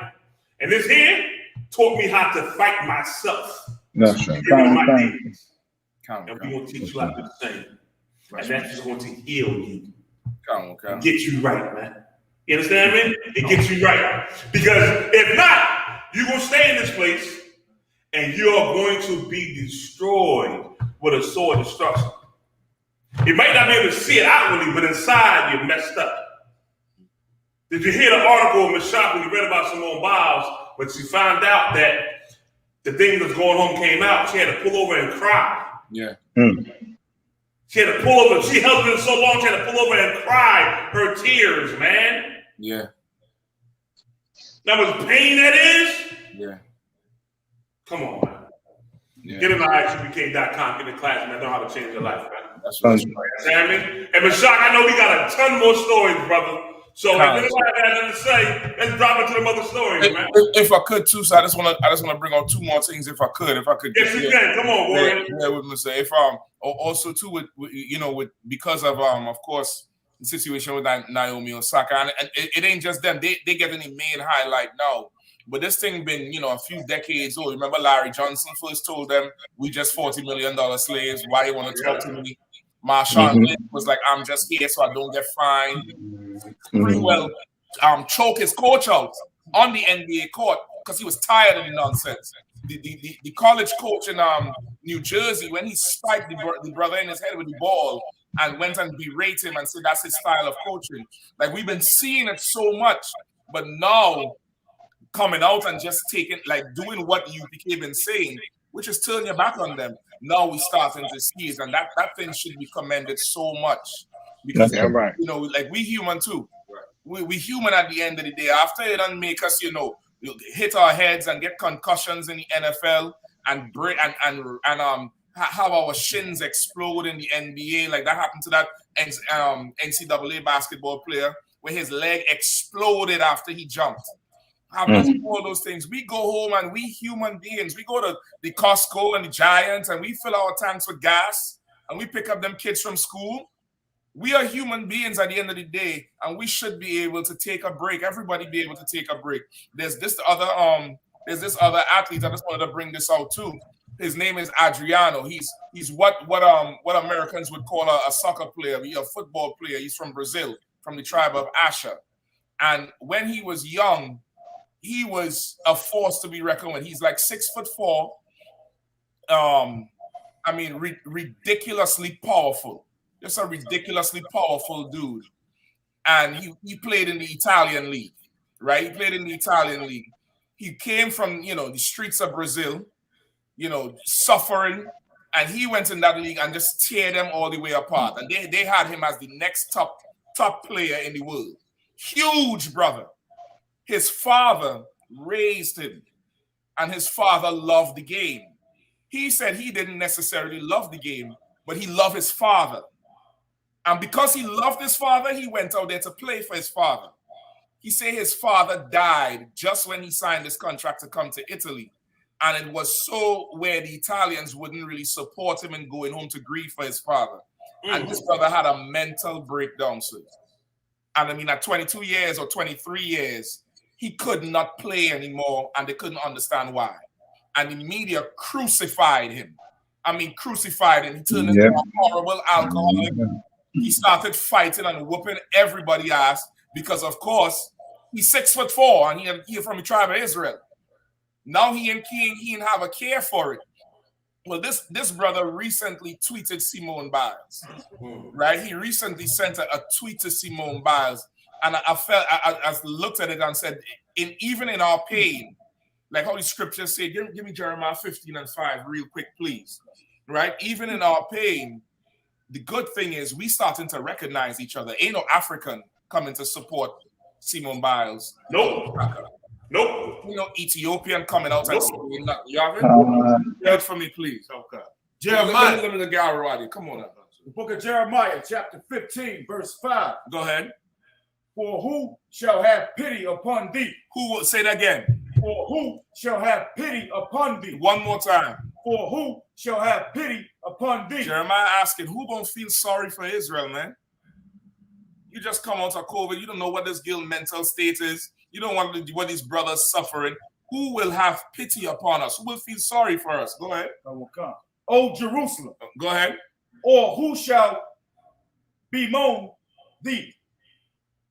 Or who shall bemoan thee? You got some more? Go ahead. Or who shall go aside to ask how thou doest? Right? Who gonna go aside to ask how thou do it? Is it right there when it said Judah and Israel is oppressed together? Give me that scripture, please. That's the one-on-one. Judah and Israel is oppressed together. This brother, so he sent out a tweet to Simone Biles. She's, of course, from the tribe of Judah. He's from the tribe of Asher. And this brother here, y'all wouldn't know his name because he never really had a full career because of what happened in his life. But anybody who followed the sport, this brother was at the top of the world when he was playing. And he tweeted this to her. He said, Simone Biles, I know exactly what's going on. And don't let people crucify you. Be happy and take care of your head. I went through this, and until today, I'm questioned. May God forgive these bad people. Now you know how beat down you had to be to want to forgive people who want to kill you, who want to, lynching down media. And he's saying he understands what's going on because even till this day, they call him a flop and a failure and don't understand how this brother's head was messed up because of the loss. Because once again, they do not see us as people. They see us as cattle, as machines to go out there and get the goddamn medals and kick the damn football and dunk the basketball. But Lord forbid we have a human moment and have to mourn a father or feel the total violation of being raped and molested like Simone Biles. Then everybody is like, shut up and go out there and flip. Go out there and play.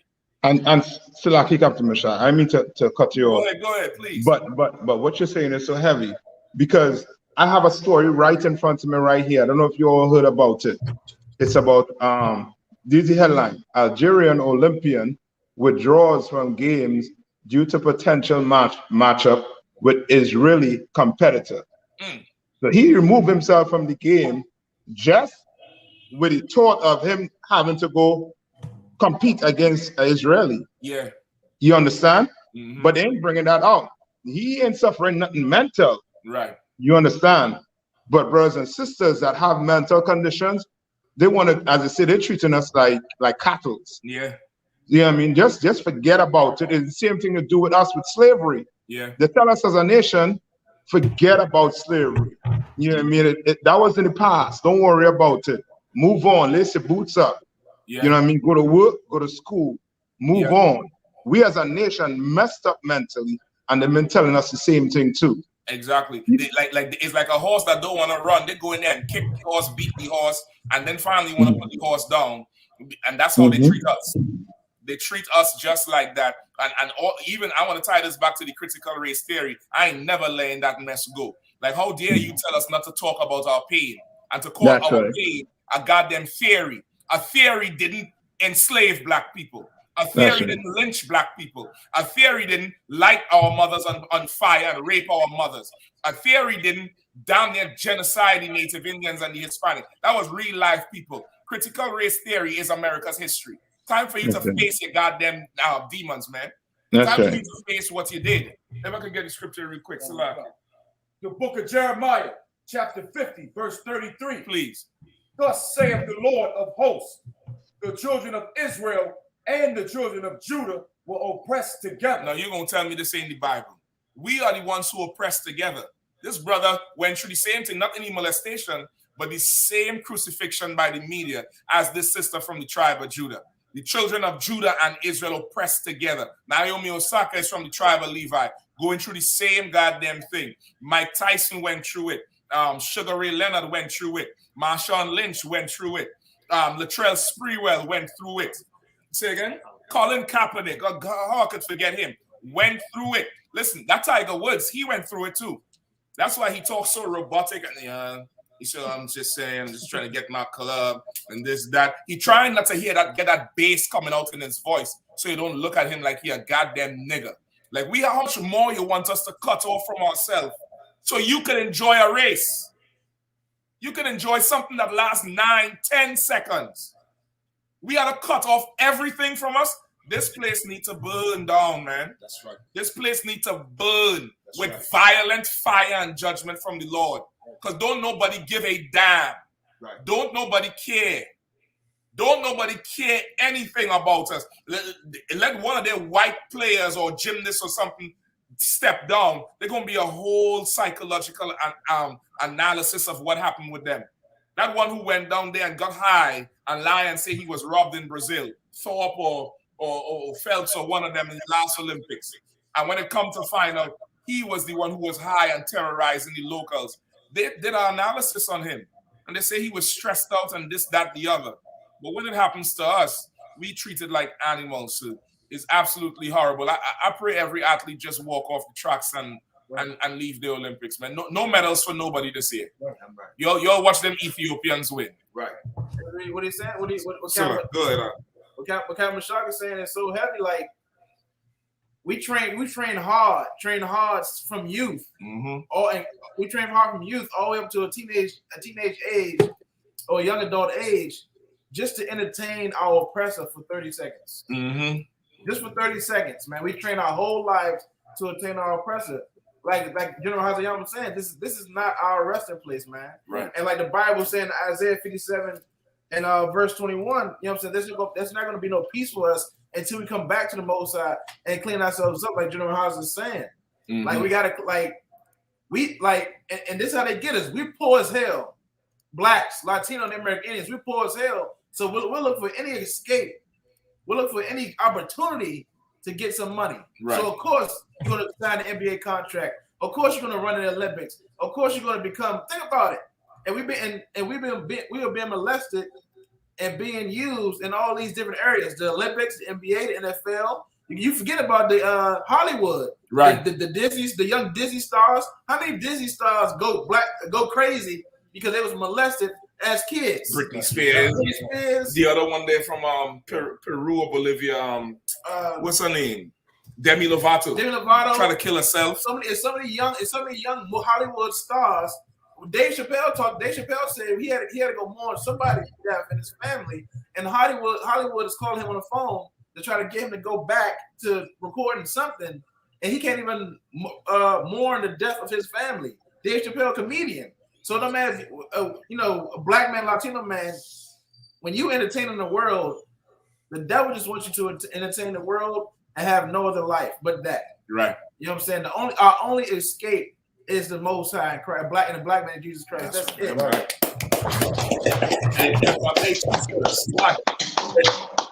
If I made what else to come in y'all and Captain Shaka and all y'all saying is so heavy. General Hines, you said earlier, this happens to all of us. And also to come, y'all made a point that when we are entertaining for America, but this is the spirit on all of us. Right. That happens to all of us. Like black people serve and slave for this nation, and we work jobs. We work 16-hour shifts, and we slave for a company for 20 years, and we got to beg to get Saturdays off because we're going to observe the Sabbath. We got to beg to get days off because the sister has to decide what she want to do. She want to have her baby because the job won't give her maternity leave. Like we're not given the respect as humans, even on these goddamn everyday slavery. That's right. And we serve this place and we love this place, and the love is not returned to us, man. We're not even looked at as humans, just as the regular people, us on the bottom. Salaki. Okay, now I wasn't gonna say this, but I'm gonna bring this up. And this crosses all lines of what we do in this land called America, right? Not just sports, but every part of America. And people who listening, who hear, all of y'all understand this and know this here. Now, some people might not want to acknowledge it, but the truth is the truth and a lie is a lie. You're gonna have to acknowledge that at least. Right. I know for myself, when I went into the Marine Corps, I did that to get out of Southwest Philadelphia. At the time, it was nothing but hellified drugs, and the junior black mafia was on the rise. And I used to box with some of them cats. A cat named Bucky Davis, I boxed with him, Anthony Fletcher.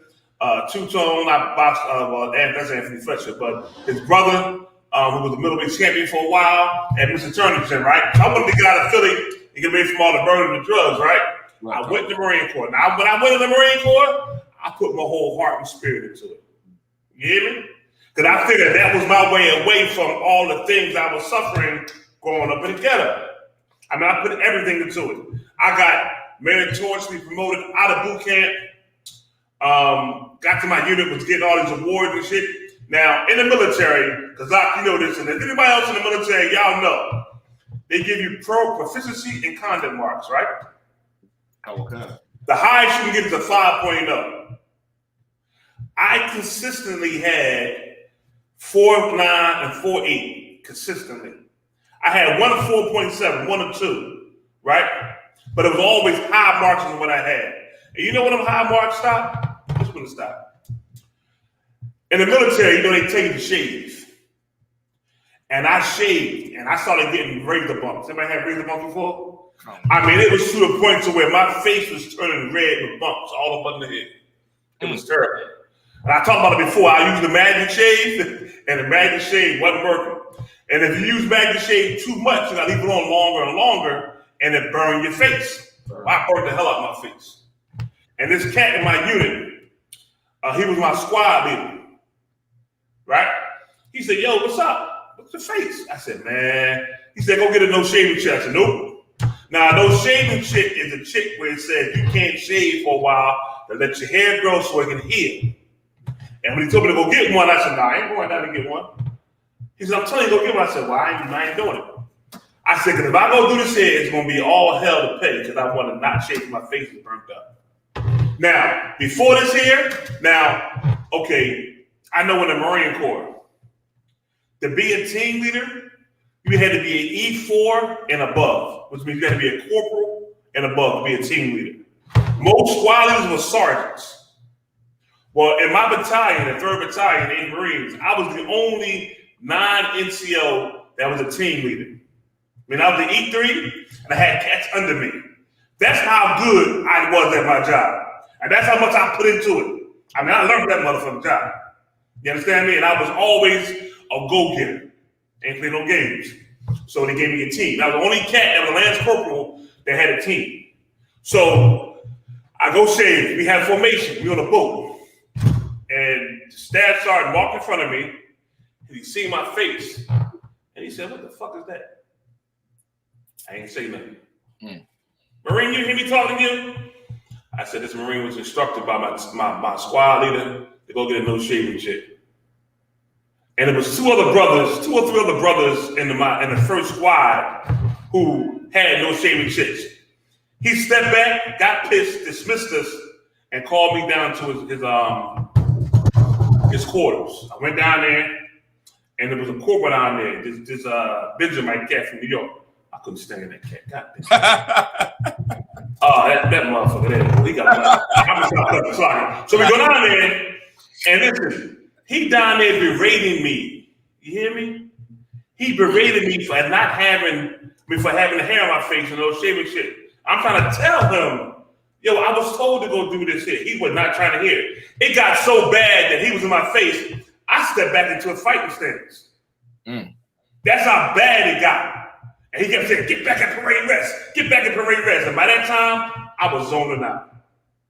I stepped back, I balled my fist up, you know what I mean? And it was ready to go down. Right. So I go in front of the captain now. I'm getting written up for charge for disobeying the order, a director out, some other shit happened. And they was going to burn me, man. When I say burn me, you get busted. Until I said, I was given orders by my squad to go get a no shaving chick. They called the squad leader to the disciplinary hearing, and he testified and said, yeah, I told him to go because his face was burnt and raw. And he said, by the way, this Lance Corporal is consistently with 4.9s and 4.8s proficiency marks and conduct marks. He's one of the best squad leaders team leaders we got in the company. Right. And that's the only reason I didn't get busted at that time. See? And let me tell you something. I put my heart and soul. This happened to a lot of cats in the military. I put everything into it. And you know what? From that point on, I said, you know what? I ain't doing this no more. And then they rolled me, made up a lie, and busted me. And would not let me come home from my aunt's funeral. We was in Greece. I never forget it.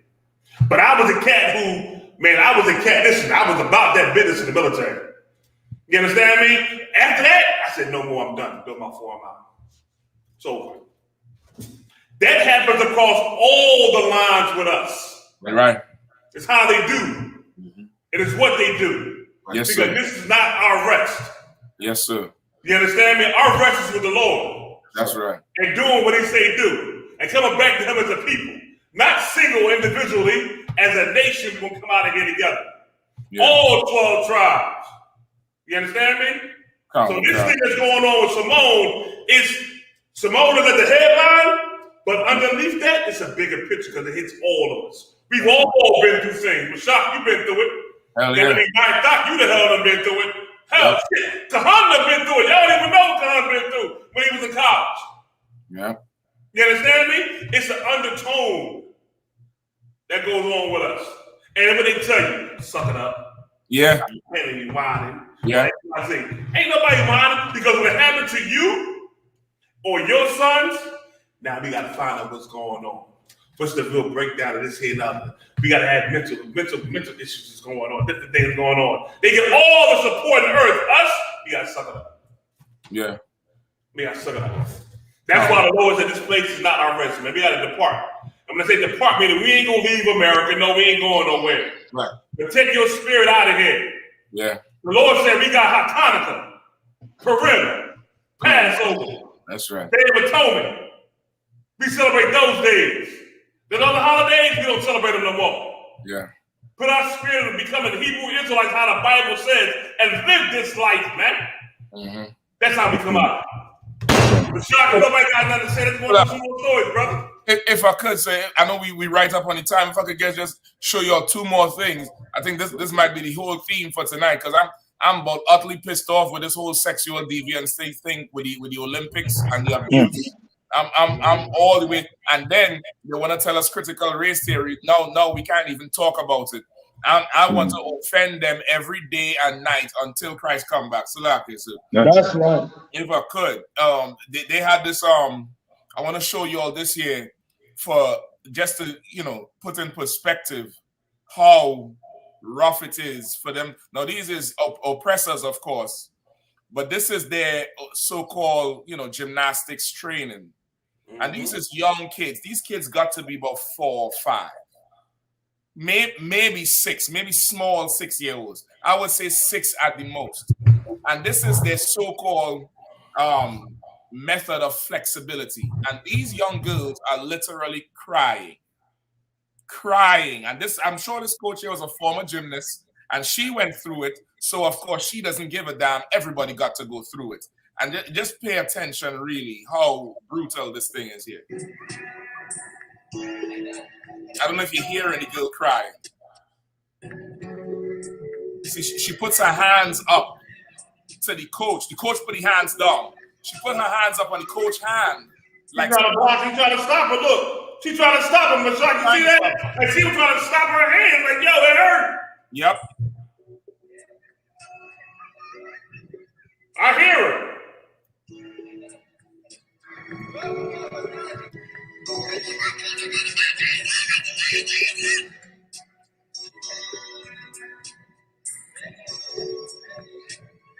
This one here trying. No. You see how this ain't got nothing to do with stretching. This some sadistic shit. Salaki, excuse my language. Salaki. I got 3 on my own. Salaki. Y'all forgive me. I might go into a trance and just call it calm. This is sadistic right here. This one in the black, if you notice, she for some reasons already, relatively flexible to the rest. When she first pulled her, the girl wasn't even bracing. She trying to stretch. But to the coach, this is not enough. I have to make you cry. Look at it. She pulled her leg up and she was fine. This is how. Look at her. I saw it. She good. But the coach now is like, no, you gotta cry. You gotta cry. You have to cry. And the girl had to cry. Now listen, the scriptures say don't suffer as a thief, but I will suffer to defend this house. Like, first off, I ain't sending them to something like this. That's right. I ain't sending them to learn to strip for some old oppressor. Mm-hmm. You understand? This ain't got nothing to. This ain't gonna affect no kind of life. And she goes around the whole thing. Now all this violation happening where kids, the boys is in the back jumping. to get violated in a room full of witnesses, it diminishes your self-value. Yep. Because you know something wrong. Yeah. And then everybody watching it and nobody does anything, you start to look at yourself like you're filth. And before long, you just have sex with whoever and whatever and do whatever. And, you know, you turn crazy. You turn crazy. You know what they do is they take children from poverty. Yes, and people who don't have a whole lot. And this right here, to become something in this society, become an athlete, you know, there's the promise of riches and different things. Because why a lot of athletes, football players, basketball players, baseball players, hockey players, all across the whole genre, end up going crazy. Because you done made them do things they don't normally do for the love of money, to have a better life. You know what I mean? To have a better life, man, which it shouldn't be. It shouldn't be. If this is supposed to be the greatest country on the earth, why is it have the poorest people on the earth? Yeah. You know what I mean? More people in prison than any place else on the whole earth. You understand me? Yes, sir. It shouldn't be that way, man. You shouldn't have to give everything for sports to have a better life. It shouldn't be that way, man. That's why the Lord said, "Arise and depart." It's very important, man, for us to take our spirit out of here, man, and live how the Lord said live, man. Right. It's very important, because if not, it's going to destroy you. You think a regular mother and father will be able to sit here and watch that when they daughter crying like that? Exactly. Nah, I'm like, you know what, yo, you get off my door. That's done. She done. Let's go. Out. And general too. I don't know if Nakamaya just pointed out. I didn't even see it. While this going on, keep your eye on this girl on the end with the pink socks on. She's already crying because she in fear, knowing she's next. That is terrorism. That's terrorism. Like, she want to get up and go. Look at her. She's looking, and she folding her lips, puckering her lips, holding her crying because she don't want to be weak. Don't nobody want to be weak, but she hear this girl cry out. And look, now she's next. Salak. And she don't know what to Salak. Go ahead, brother. Come on. Look at it. Oh my gosh. That's a shame, man. Salak, but that's what Simone Biles had to endure and then get raped. And now you want her to flip. So like, if I could too, Captain Shop. Can you hear me? Yeah, please go ahead, okay. Please. That's why, like, if you see what's going on with a lot of these star athletes that's coming out of high school, a lot of the black ones are choosing HBCUs, and because they're trying to find an outlet. The only reason the HBCUs are getting those star black athletes is because those young athletes are seeing what's going on, and they're being, because of social media and I.S.U.P.K, they seeing that, you know, that they don't want to go to these schools and these different programs, and they're trying to find an outlet among their own. And it's heavy you brought up the critical race theory, because that's the next battleground. We understand the white universities don't want to teach critical race theory, but what happens when you HBCUs get the opportunity? Where will you stand? That's right. You see, and for the HBCU athletic director who may be watching this, we didn't told you this was gonna happen. We've been coordinating behind the scenes with one of them, and of course they want to stop the UPK from getting on these fields and around these athletes to give them counseling on their mental health. We specialize in race relations. That's right. You need racial consultation. We told you that Commander GEN.YAHANNA will send men on those campuses to give those athletes counseling. You understand? Because it's more than just winning a championship. It's more than that. The Lord has showed you in the Bible what a champion is. Right. You understand? He clearly defines what a champion is, and a champion is one who stands for his people. Yeah. His or her people. Salaki, sir, if I could. And goddamn the Christian church and the pastors that's putting in our kids' minds that they have to do this at a young age to be performers and be entertainers at a young age, putting them up on the stage at a young age to sing songs and you know, put it in the spirit of our kids to be entertainers at such a young age, because they do this to our kids at a very young age to do this. You understand? And once they get older, it's already in their minds that they have to be performers and entertain crowds and you know, go into these arenas and do this. It's already instilled in us from a very young age to do this. And so as we're growing up, we learn how to go through these, you know, extreme lengths to become these performers and be good at it. You know exactly. Abraham, you so right. It's down there like we become professionals at PTSD. Like because of our poverty, they devalue us and force us to live in this poverty. And now the only way out is to entertain or to be an actor or to go through the pain just for a shot, not a guarantee, just for the thought of I have a chance to make it out. They need us to be poor to get LeBron James. They need us to be poor. Simone Biles grew up in foster care. They need us to be that poor to be able to destroy us the way they do. And you so right, brother. Like this place really got to burn. So like I have one more video and then I'm done. So if I get one more video for you. Come on, let's get it, brother. This is proof here this is straight from the Olympic Village. Athletes telling you about how much sex they have. The condoms are Olympic strong.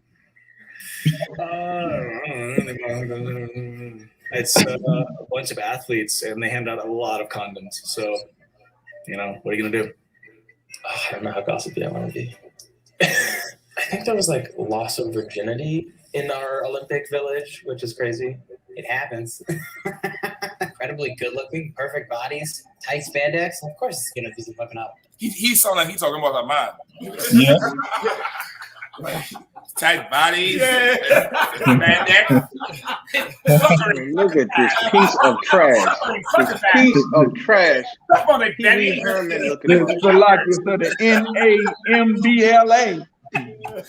He's all right. He got the number up in him. Right, the pole vault. The pole vault. He got the pole vault. He pole vault. He pole vault. Let me say this, right? Imagine you went through everything you went through and got molested in these damn Olympics, and then go back to where you stand at and got to fight off sexual advances from people who just want to have sex. Yep. Can you imagine the mental strain that'll be on a person, man? Can you imagine it, man? Yeah. I see why she said she didn't want to do it. Why she stepped down. Can you imagine what's going on in her head? You understand me? All those heads of what they dealing with, man. Oh, sex is just fun. It's just fun. It's fun. And let me say this to you: how many rapes done went on that we don't know? That how many rapes done went on, man? Yeah. How many people that didn't want to do it and was forced into it and coaxed into it or drugged into it? How many that we don't know about? Keep on playing the game, shop. Yes, sir. Yes, sir. Do you expect anything else? Put together a bunch of very fit 20-year-olds in one space with nowhere else to go. So there's probably definitely some chemistry that flies around. I've been always with my girlfriend at the Olympic Village. That's what I know about it. Going in low key this year, I have a girlfriend. So sorry, ladies, I'm taken. I'm very happily in a relationship.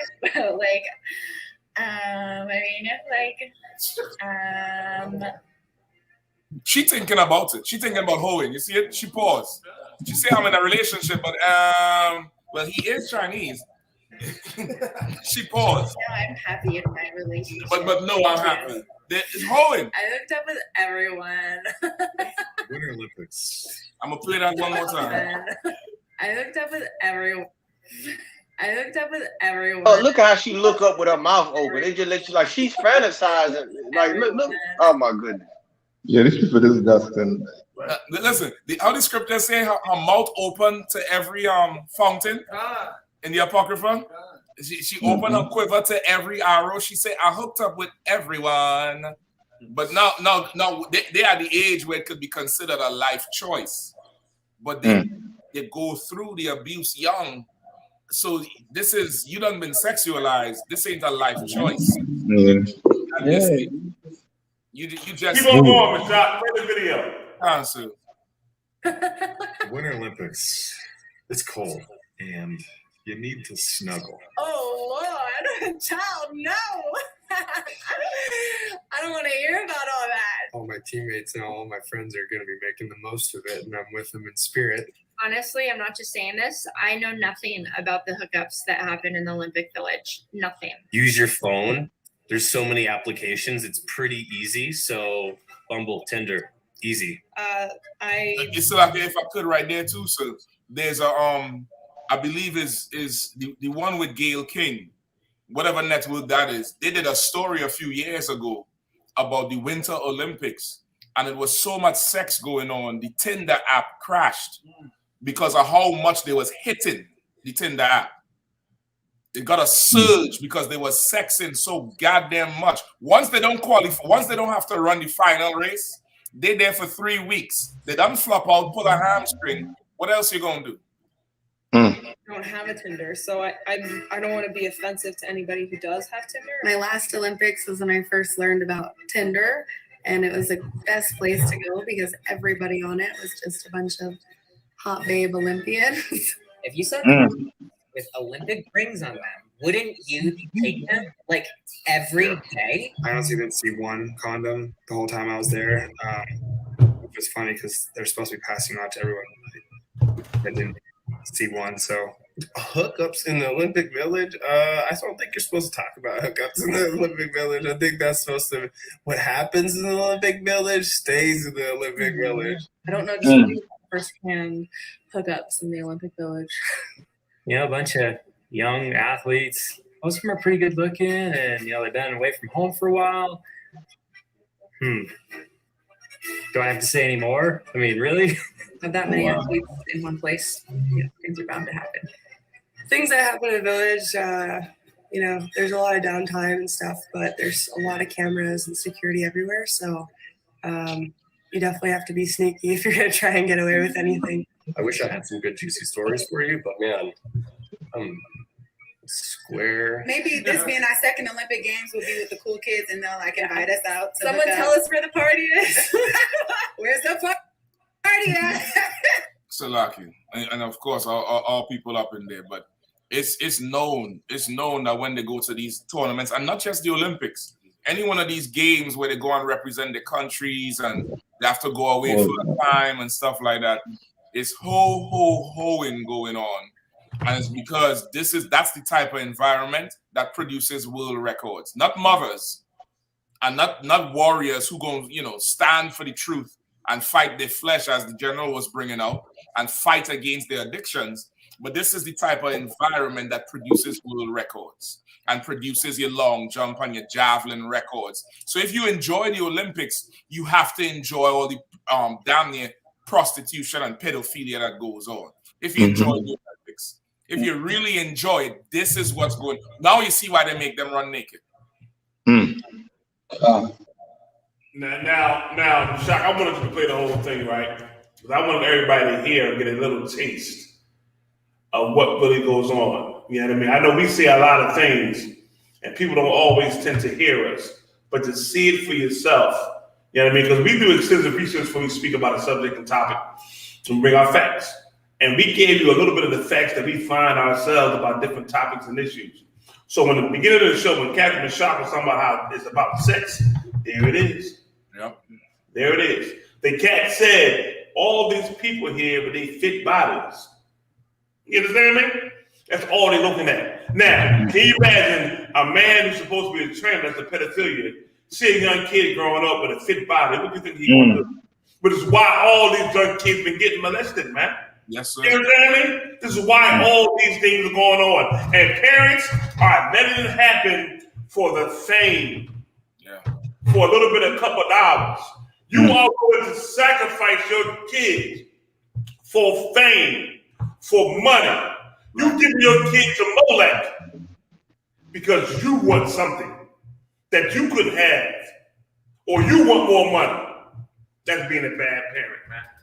That's right. That's being a parent who is selfish and think about themselves and not their children. That's who we are. And then say, well, yeah, I'm a proud parent. No, you're not. You put your kid on a pedestal to have these things happen, you understand? So you can have it. Because the parent could have stopped it. A parent can stop what their kid is doing.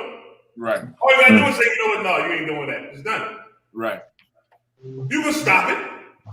But they chose not to. That's the evil of this place, man. Yeah. That's the evil that's going on here. But Shop, it's 11:22, man. Let's get a couple stories in if we can. Let's see what we got cracking. Let's go. Count, sir. Pull for me, Akim. Give me the story with the moratorium assistance with Biden, number 9. All right, if y'all could. This gonna be bad, because they talking about now taking away all the help they gave you during the COVID, and you got to pay that money up, and everybody not back working yet. People still struggling. It's going to be bad. You understand me? It'll be bad, man. Let's get it. Well, yes. I'm gonna send you the rest. Yeah, please give me it. Okay. This is from the Politico. Down the drain. Millions face eviction after Biden lets protections expire. The federal eviction moratorium in place since September is set to expire Saturday after the Biden administration refused to extend it, and Democrats in Congress couldn't muster the votes to intervene. So, like, if I could, because of just to get the context for everybody listening, because of the COVID, Trump coming out from the Trump era, not giving Trump and them no props or nothing, but they had this moratorium, which is protection for renters, protection for people who are homeowners and have what's called, I think, mortgage. Yeah. Where you wouldn't lose your home and you wouldn't get evicted because you couldn't pay. But, Biden get in there, and Kamala, we did it, Joe Harris, get in there, and they forget to damn extend the thing. They say 7.4 million people was on this thing, and it expires in 35 minutes. But you know what, though? They wanted Joe Biden in. That's it. They voted this cat in. All these highfalutin behind black people in the Christian church who got beguiled. Once again, y'all wanted him in. Y'all voted this cat in. You wanted to make him somebody over you. And look what he's doing. Right. I mean, Donald Trump didn't cause racism in America. He didn't cause it. All he did was make them comfortable and coming out with it. And what's wrong with that? You be who you gonna be. That's right. I would rather see a snake That's right. than have to worry about one biting my ankles. Right. Let me see where that mother is at so I know where it is and how I get around. Come. You understand me? This other cat's a snake undercover, but he's still a snake. Right. That's right. And listen, at least Trump said, "No, we can't do that to the people, man." Uh-huh. No, we can't. I mean, he might have been a million and one things, but at least he had that. Said, "No, we gotta get him a break." This cat ain't no care. Yep. But this is who y'all voted in. Y'all voted this man in. And once again, this lets you know, man, without the I.S.U.P.K, man, what hope is there, man? Yeah, what hope is there without the I.S.U.P.K? Without you changing your life, getting back and doing the Lord say do, what hope is there for you? Right. You know what I mean? You think the crime is bad now? You think the crime is skyrocketing now when they killing and murdering almost in every city the same? You think it's bad now? You wait and see. It's going to get worse. It's going to get a whole lot worse because of this here. Go ahead, Rashad. Anybody else want to say something? Y'all come on. That was basically it from me. So I don't know if anybody else want to jump in. Kanye was going to say something. We're going into the slide. Go ahead, Cam.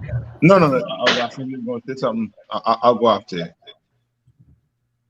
This is heavy because I know we won't be able to get to it, but I know it was talking about an employee shortage in America, and this is one of the leverages that the Democrats, or what you call the left or the liberals, are using in their trick bag.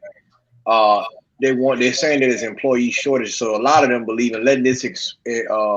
Some of them believe letting this type of moratorium expire will boost the job market.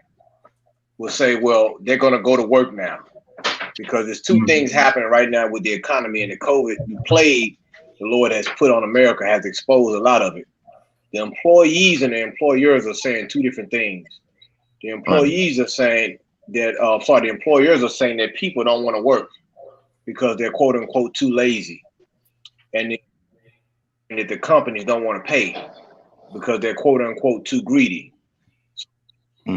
Is in essence, this right here is going to spark more of a class warfare in America, and you're going to all the lawsuits, the eviction lawsuits are through the roof right now. Lawyers, I mean, they backed up in the courts because a lot of these things gonna come down to court to trial and lawsuits due to the COVID. So this America, like it's a bottleneck happening right now in America, which is what the Lord intended to do to show you that we at the end.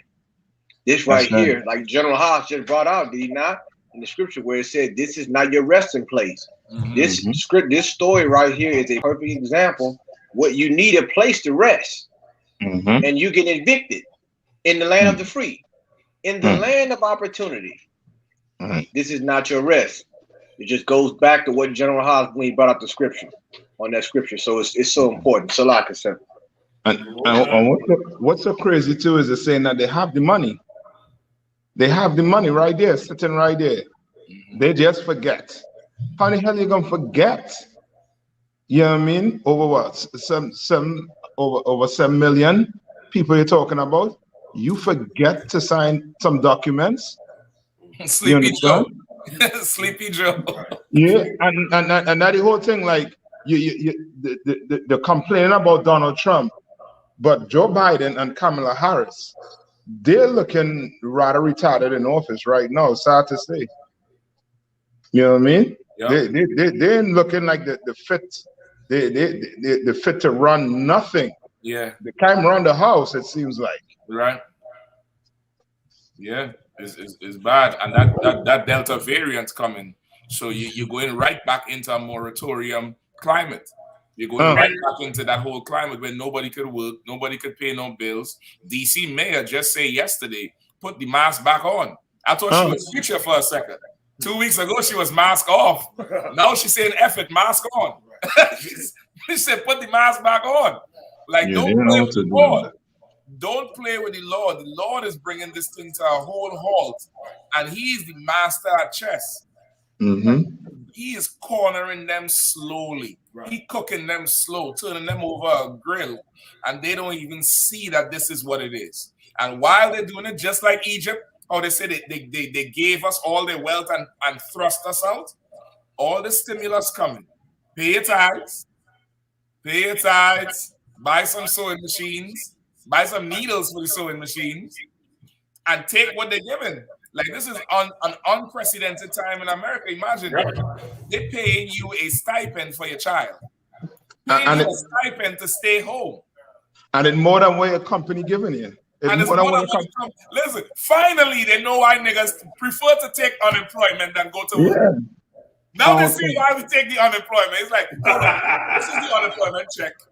And this is the work check. Well, shit. I'd rather just fill out the damn unemployment.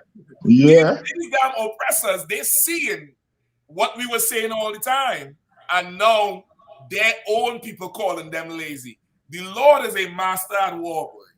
He is a master at war. He done create war between the oppressors right there. And right in the middle, where they're trying to appease their own oppressors with these stimulus, because they didn't care about us. If they could give that to all white trash alone, they would. Yes. All the checks they're giving out. We right there in the middle, catching it, going to cookouts, going to camp, having high holidays, making babies, fishing brothers and sisters out the world, out of the molestation like Simone Biles and them, out of the depression, out of the prison. While this place falls, the nation within a nation rising. I mean, save Steven Spielberg, because I want a movie in the kingdom. I want a movie. Save Steven Spielberg. Steal them Wachowski brothers. What's the other one who made Transformers? I forget the name. Them niggas who make Transformers. I need a movie in the kingdom of how the Lord brought this. Nah, hey, Mashak, the cat who made Lord of the Rings, man. Lord of the Can't forget about him, man. Get him up Lord of there. the Rings and a Hobbit and all that. Michael Bay. Them Bay brothers. Michael Bay. Man. Yeah. I need a movie to watch on the chariots because this destruction is so good. It's like you know, every good movie where in the end the empire crumbling and the people who they impress getting together and banding together and benefiting and loving each other. This brother here, that same brother we talk about, Adriano, he speak Portuguese. Somehow he tweets in English because he felt the pain of his Judite sister miles away in Tokyo. That's right. That's biblical, man. Thank the Lord for it. Thank the Lord for that enemy who is worthy of our hate. He's worthy of our disdain. Thank the Lord for such an enemy. We'll soon have him in chains.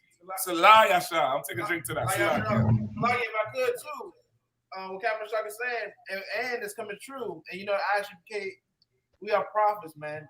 Commander GEN.YAHANNA always kept saying for years and years, as America falls, Black people are going to rise up. Right. I have seen during this COVID, so many Black people and Latino people have created small businesses and they have been successful. I got a younger sister who was a flight attendant, working for one of the airlines. She got fired because of the COVID. She started braiding her hair and started seeing way more money than she ever seen before. I have seen so many sisters that used to go to high school with me, middle school with me. They got their own candle business, soap business. They making clothes. They doing nails. There was a lot of Black sisters who started just doing polishing nails and making money during this COVID. Black people rising up as this empire is falling down. Commander GEN.YAHANNA, as you see, he's right, and you see the truth is in the UPK.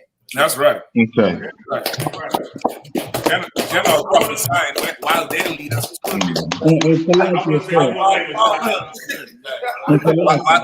their leaders getting up in front of the damn congregation and twerking. Bow, bow, bow. I'm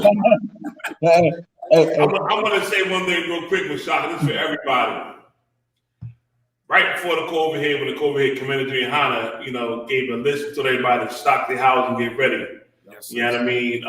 You know, and be prepared in case, you know, you had to bunker down, right? Mm-hmm. You know, that Delta variant started to hit strong on this land. They start now to reverse their course on letting things go and opening things up. Don't forget about, you know, for all the camp leaders and brothers and sisters to start still and keep stocking your crib and being ready in case this happens. Don't let that go. You understand me? Like, don't let that go. Keep that in mind, and still, if you need to, fortify your crib. You know what I mean? The best you can. You understand? I ain't saying panic and go out and buy everything here and there. No. But still keep that in mind, because it ain't over. And if it ain't the Delta variant, the Lord will have something else happen where you shut it down. Right. But that Delta variant, they are very, very scared of the Delta variant, man. Yeah. Because along with that Delta variant come that black fungus in the lungs. And you already know the COVID is, it affects your lungs. Damn it, like pneumonia. And that black fungus in your lung that he had over there in India with Elon, that makes it worse. You understand me? So don't forget about making sure if something was to happen the day of tomorrow, shut down, you should be good in your house. Right. Okay. You should have enough to sustain you. Everybody should not, I ain't gonna say panic, none of that shit there, but make sure you got some things in your crib. If they had to get shut down, you good. That's right. You understand? You good for you and your family. Okay. You understand? All right? Don't forget that order we got. All right? Yes, sir. All right. I see a whole lot of gold teeth in Israel. That's good. Go get your gold teeth. Do your thing, baby. I ain't knocking you. But have some food in that crib too as well. Stock the house so that we can have some things to where if you need, y'all good. Okay. All right? All right, what we got next? Hey, Mashak, that's another 37, man. Do one more story and we out of here, man. Pick one, Mashak. Khan. Give me the Oh, the Wendy's. God damn, we got to do that one. Come on. Give me the Wendy's, please. Give me the Redhead Hope. Give me the Wendy's. You sure you want to do White Boy Rick? White Boy Rick might be long though. All right. So we might have to explain White Boy Rick and who he is and why he crying. We might have to. Let's save him for next week. Yeah, we might have to say. Keep that up because we'll go back through him again, all right? Come on. Yeah, please. Workers say Wendy's uses expired meat and viral TikTok before quitting. Oh man, my daughter love Wendy's. The worker also warned people to stop drinking Wendy's lemonade. Fresh, never frozen. The last part might be true, but according to one viral TikTok, Wendy's burgers might not be as fresh as it says. Posted by user Azante Berry or at official Azante, the TikTok has 2.6 million views and 588,000 likes. In it, Berry and a co-worker allege that Wendy's be serving expired meat and they be watching y'all eat it. Yeah, that's wild. Like I'm shocked they done messed my whole game up, man. I like me some Wendy's, man. Listen, man, Wendy's is my spot. I couldn't mess with Wendy's. The scripture said Esau was red and hairy all over. He looked just like that Wendy girl. They need to change Wendy's name to Esau's. Man. For that whole year, nobody could have go out. Nobody could have, all that meat they buy. You think Esau gonna throw that away? No. Yeah. Esau buy a few extra pounds of salt and salt bait that bitch. And flip that on the grill and selling it to you right now. Listen, so like General Kira Barack when I say 4. Man.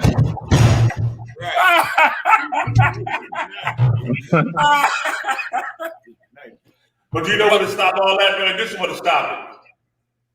When the Bible says in the book of Proverbs, the 31st chapter, that the woman, she will take care of her household. That's and right. She will make sure inside of the household it has everything it needs. You know what I mean? Including her in the household, cooking for her family, making sure they got what they need. You understand me? Yes, it's always better for a sister to, cook and, provide that good home cooked meal for her family. That's something that, is missing amongst our kids today between Black, Hispanic, Native Indians. That's why it's so heavy. There's two sisters that come to mind. The one sister from Houston, what's her name? Kanina? Yeah, that man, I love the hell out of that sister, man. Kanina, man, be doing it up, man, down there with the sisters, teaching them how to cook, coming to school, how to take care of themselves.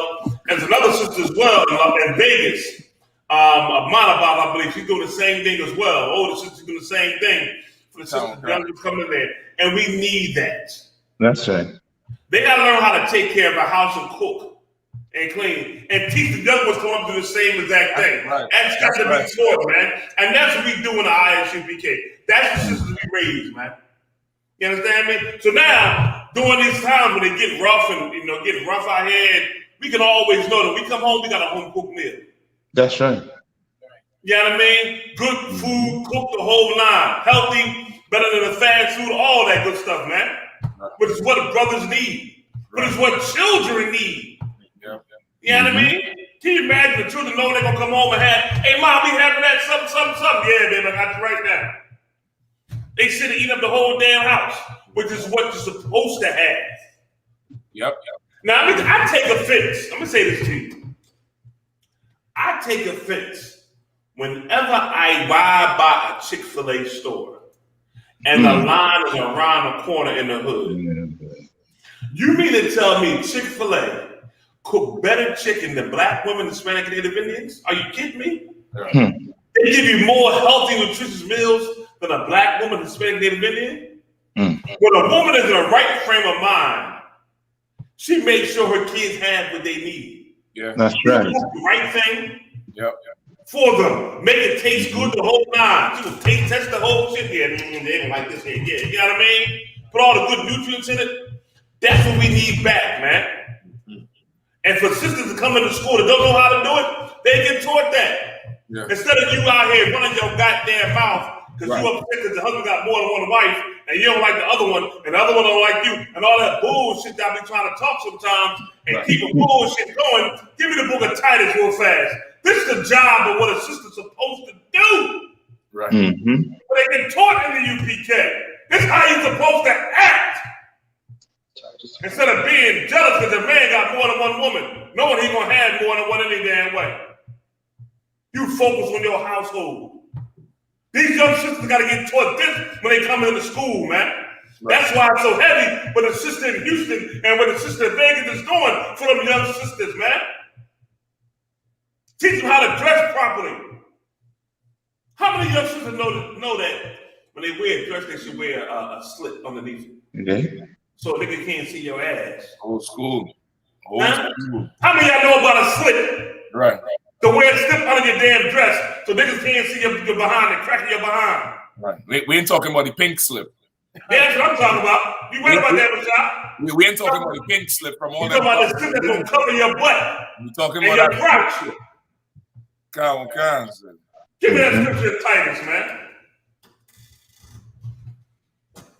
Give me the scripture in Titus, brother.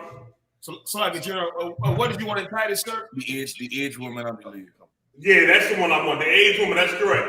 Okay, sir. John Johnson, you're right. The old school women, brother. And we got to make them old school women new school women. That's right. They got to learn this here, man. Let me tell you something. My mother, my auntie, right? I love my mom was crazy as hell. She would come over our house, right? And she would talk shit to my mom, right? And be like, I look in your cabinets, goddammit, and I get blinded as soon as I open the cabinets. Because my mom would go shopping and she would buy the canned goods, but it was like the white labels. So you open the thing and it blinds you. But when my mom cooked the food, you couldn't tell no difference, brother. You know what I mean? It all tastes fabulous. And my aunt always came and got a plate. You cooking, girl? I'm on my way. Here she comes, walk right to the door. Get her plate, she cannot eat with her stuff, shit to us to eat and everything, and she leave. That was always, that's how it's supposed to be, man. These young girls need to be taught these things. They done took someone out of school. Things to learn how to keep yourself or keep a house. They don't do that no more. So where you gonna learn of that? On TV, they not teach you that. They teach you to twerk and show your ass all the damn time. You understand me? That's all they showing. At least back in the day when we had female rappers, they weren't showing their behinds. I can't stand these female rappers. I don't like none of them. I don't like none of these entertainers. I don't give a damn about that. I don't give a damn if they don't like it. I don't care what they say. I don't like none of y'all what y'all putting out here. Because you're destroying the younger generation of black women, Hispanic Native Indians out here with your foolery because you want a couple fucking dollars. That's why. Because you want to get paid. You want a couple fucking dollars so you show your ass and be a hoe on TV. Like that's all black women got to show. Hispanic Native Indian women got to show. Be more or less than just showing our tail on TV. We gonna bring it back in the I.S.U.P.K. John Johnson, you're right. The old school women, brother, can be brought back to life in the I.S.U.P.K, baby. I'm telling you right now. Be brought back to life in here, man. We're gonna bring the righteousness back and the black, Hispanic, and Native Indian family. That's so right. You gotta go to Wendy's. You understand me? Just like how Eddie Murphy said in his show. Remember the show he did with the Raw? Yeah. When he went to McDonald's and his mom made the burger. You know what I mean? How many sisters know how to make a burger like that, yo? They know how to cook like that. From They just scratch. grab the meat, hook it on up. When I met Kahan made that. I can't even say this shit. But say it, Kahan. Rotel dip. That Rotel Rotel, dip. sir. Kahan made the Rotel dip, right? And I thought to myself, I said, Kahan had to learn this shit from somewhere. His mama had to teach him that Rotel dip.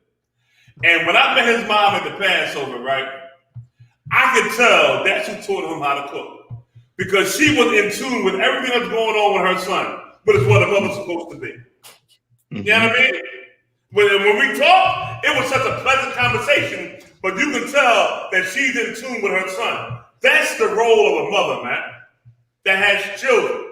I can tell she taught him how to make this.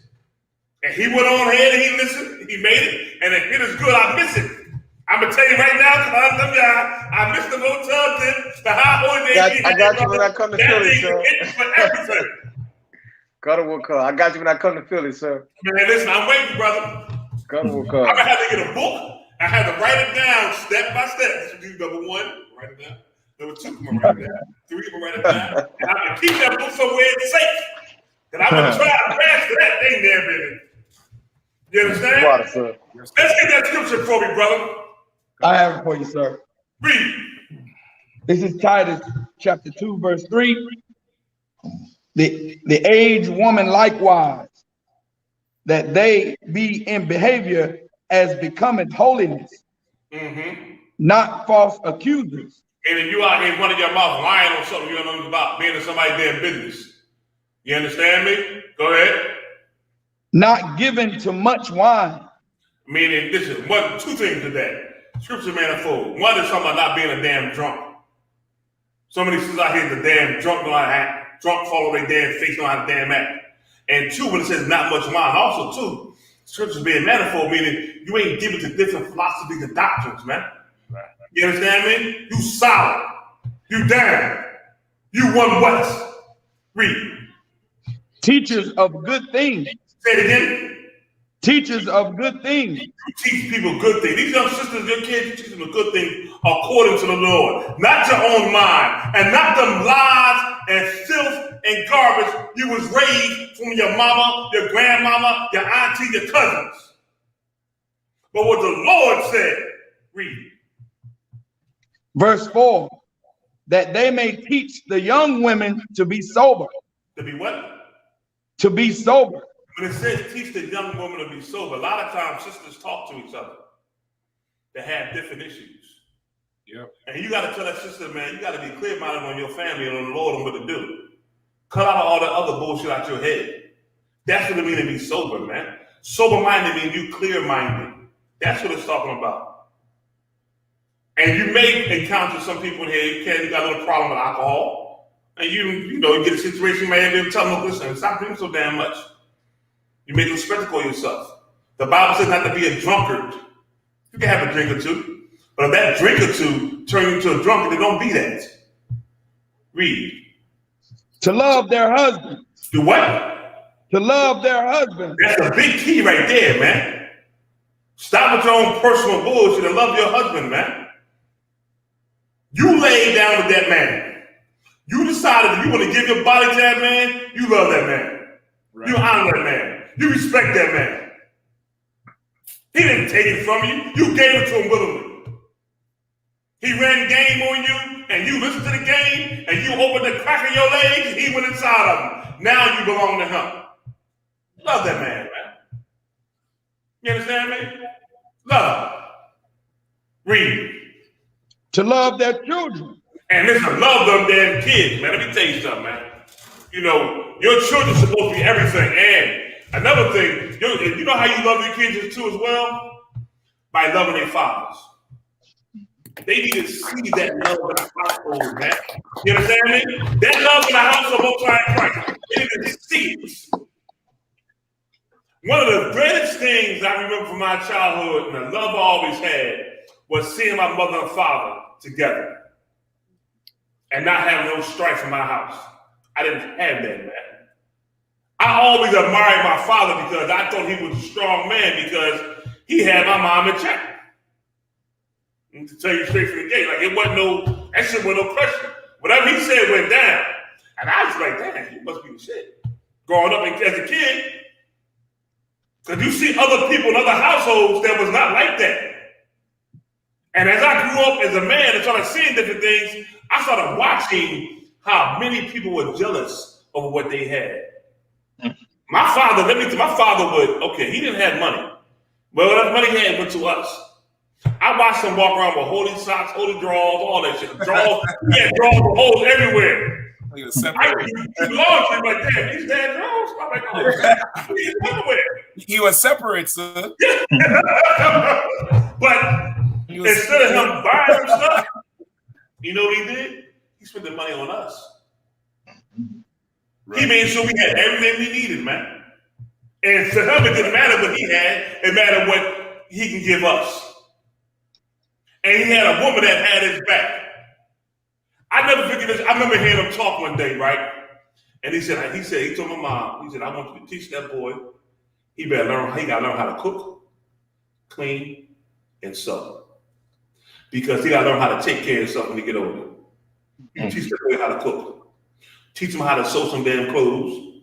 And teach him how to cook, sew, and there was some other shit he said. Yeah, I don't think it was cook, sew, and something else. And clean. Might have been something. But I remember him telling that. And guess what my mom started doing? I had to get in that kitchen and cook. I started learning how to cook. Learning how to clean. And she did exactly what he said do. This is the job and the role of a woman, man. This is what you're supposed to be doing. All that trucking bullshit on TV, all the basketball wives, all that foolish garbage on TV. Destroying our households, man. Your job is your family in that house and make sure that family is right 100%, man. Listen, they're going on the slaveries and doing it for a boss all day long. And listen, you're right. I done see them going on the job and they obey their boss like he God Almighty, like he the God, and come home and give their husband hell. Yep. And give him hell.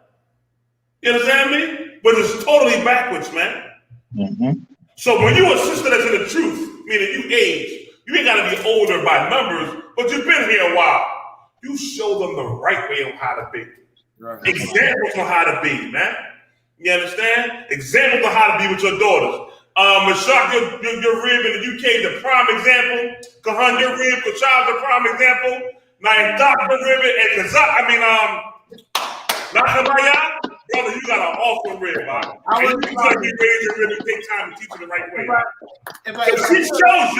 She shows you how she take care of her family and how her family is number one across everything. Kids the whole nine. That's how it's supposed to be, man. With no question marks. None. But I was just about to say the water too, because she like I was like when we talk about Wendy's, and then we went from Wendy's to women making sure families eat. And my rib every night or every day make sure like she not want me to eat outside the house. Like she want to make sure whatever I eat, she fixed. Like she disappointed if I ate outside the house. And she pissed off. And the water to the school to teach showing us how to raise our sisters. Because like at first she didn't even know how to cook. And the Lord was with her with the pots and pans. When I first met her, that mac and cheese, that was not mac and cheese. That was not mac, it was mac and cheese. I could eat. It was noodles with orange water. Now, that mac and cheese got 4 or 5 cheeses in it. That's mac and cheese right there. Yeah, that's right. I'm gonna know there's a whole host of these sisters down here. Just let's say as you mentioned this. Sisters down here who come and feed the brothers relentlessly. There's a sister named I.S.U.P.K. She go far to some farmers market and get these turkey chops and come and feed the brothers every for the Sabbath service. Bring food. Captain that's rib. Sometimes she ain't even coming to the Sabbath service that day. She drive all the way down, bring some bread. Barak's rib cooked every weekend. Brings the food up. My rib here in DC been with me from day one, brother. Day one. I'm talking about broke like a joke day one. So, yeah, I mean, she get down and go and rape Costco. I mean, go in there, they think it's cash coming out and it's coupons. Yeah. Well, you know what? Let me tell you something, Sean. 2 cartoons. Just because. Let me tell you something about your rib and coupons. It's amazing. It's no, what I wanted to say, not to cut you off, but that's a skill she got taught. You know that, right? To be able to get coupons and go on them coupons and cut them up and find what you need for the house the whole nine. That's a skill that was taught. My mom used to do it all the time. I know how to cut coupons because of her. Right. She taught me how to do shit. You know what I mean? So what your rib doing is what she was taught, but it's how it's supposed to be. Your daughter is watching what she's doing, and guess what they gonna do when they get a family? Yeah. Same thing. You understand me? That's what we need as a nation, man. Yep. That's what we need in our households, man. Yep. And when you brothers out here decide to get you a rib, you better make sure she got these qualities, man. Yeah. Because if not, you shortening yourself. Yep. And if you don't have them, you got to demand that she start to go get these things, man. Come on. You understand me? And you sit there, you get to a family, you know now, I got to now provide for my family. What I got to do? Some might not know because of the life we live coming out of the world. We've all been through hell. And guess what? We got older sisters in here to teach you and show you. Yes, sir. Keep on reading the scripture, brother. If I could say something too, sir. If I could just segue into something like all the examples we learned from above, from Commander GEN.YAHANNA and Hyman, all the way down, use yourself too, sir, seeing how y'all operate with y'all ribs. And it gave us the courage the motivation to go out there and know that we could turn our sisters into righteous wives. And what people miss is that gold medal that Simone Biles and them winning, that Jamaican girl, Elaine Thompson, everybody, talking about how she wins. But, how many children she could make? How good is she at breastfeeding? How good is she at burping this baby? Could she handle multiple children, 3, 4, 5 kids with different appetites? And this one don't eat this one, and how to remember not to put onions on this because this one allergic and blah, blah, blah, blah, blah, and still not lose her goddamn mind. If it is that you are brother watching us right now and you don't understand why you can't find a good wife, it's because the white man done put her on a track to run naked. Right. The white man done made her flip and show her behind to the whole world. Because the white man done make her steroid up like a big ox to throw a shot put. The white man done robbed you out. He done robbed you of gold. What these brothers experience here through the good kindness, and just forgive me for not calling all the sisters, but these sisters in the UPK are absolutely solid gold. Precious diamonds. And listen, this ain't the Christian fairy tale heaven. They come with problems, but they worth it. They worth it every inch, every yard, every 4th and goal. They worth it. They worth the rush to the goal line. They're worth it because once you get them right, man, listen, you could go out and conquer the world and your children won't be molested. Your children won't be molested. They could hear about a child suffering somewhere and they're running and getting to get something for the child and bring this child here. I'll look at them, a brother. What about brother so-and-so? Yeah, let him come over. I'm going to braid his hair. I saw this. I know the brother. I know you like this, but the brother see me like that. Buy extra pants. Sew the fringes. Like brothers, the brothers who watching, and y'all say how we this and we that. The UPK is a snippet of the kingdom of heaven. With strong, disciplined, dangerous black men and righteous, obedient women. That's right. Righteous, obedient women. I don't want no gold medal, man. I want that 7. In that day, 7 of them gonna take hold of one. That's what I want. That's what I want to build a nation. Salakis, I just wanted to point if I could. Go ahead, John. General, I remember a time when they tried to slander the UPK and saying that we didn't love our women. I know. I remember that time. You know what I'm saying? They used to say that we didn't have any women, we didn't love our women, and all these different things about women. But you keep your eye. Commander GEN.YAHANNA already prophesied it. You keep your eye on the UPK. We're gonna show you what a woman is made for.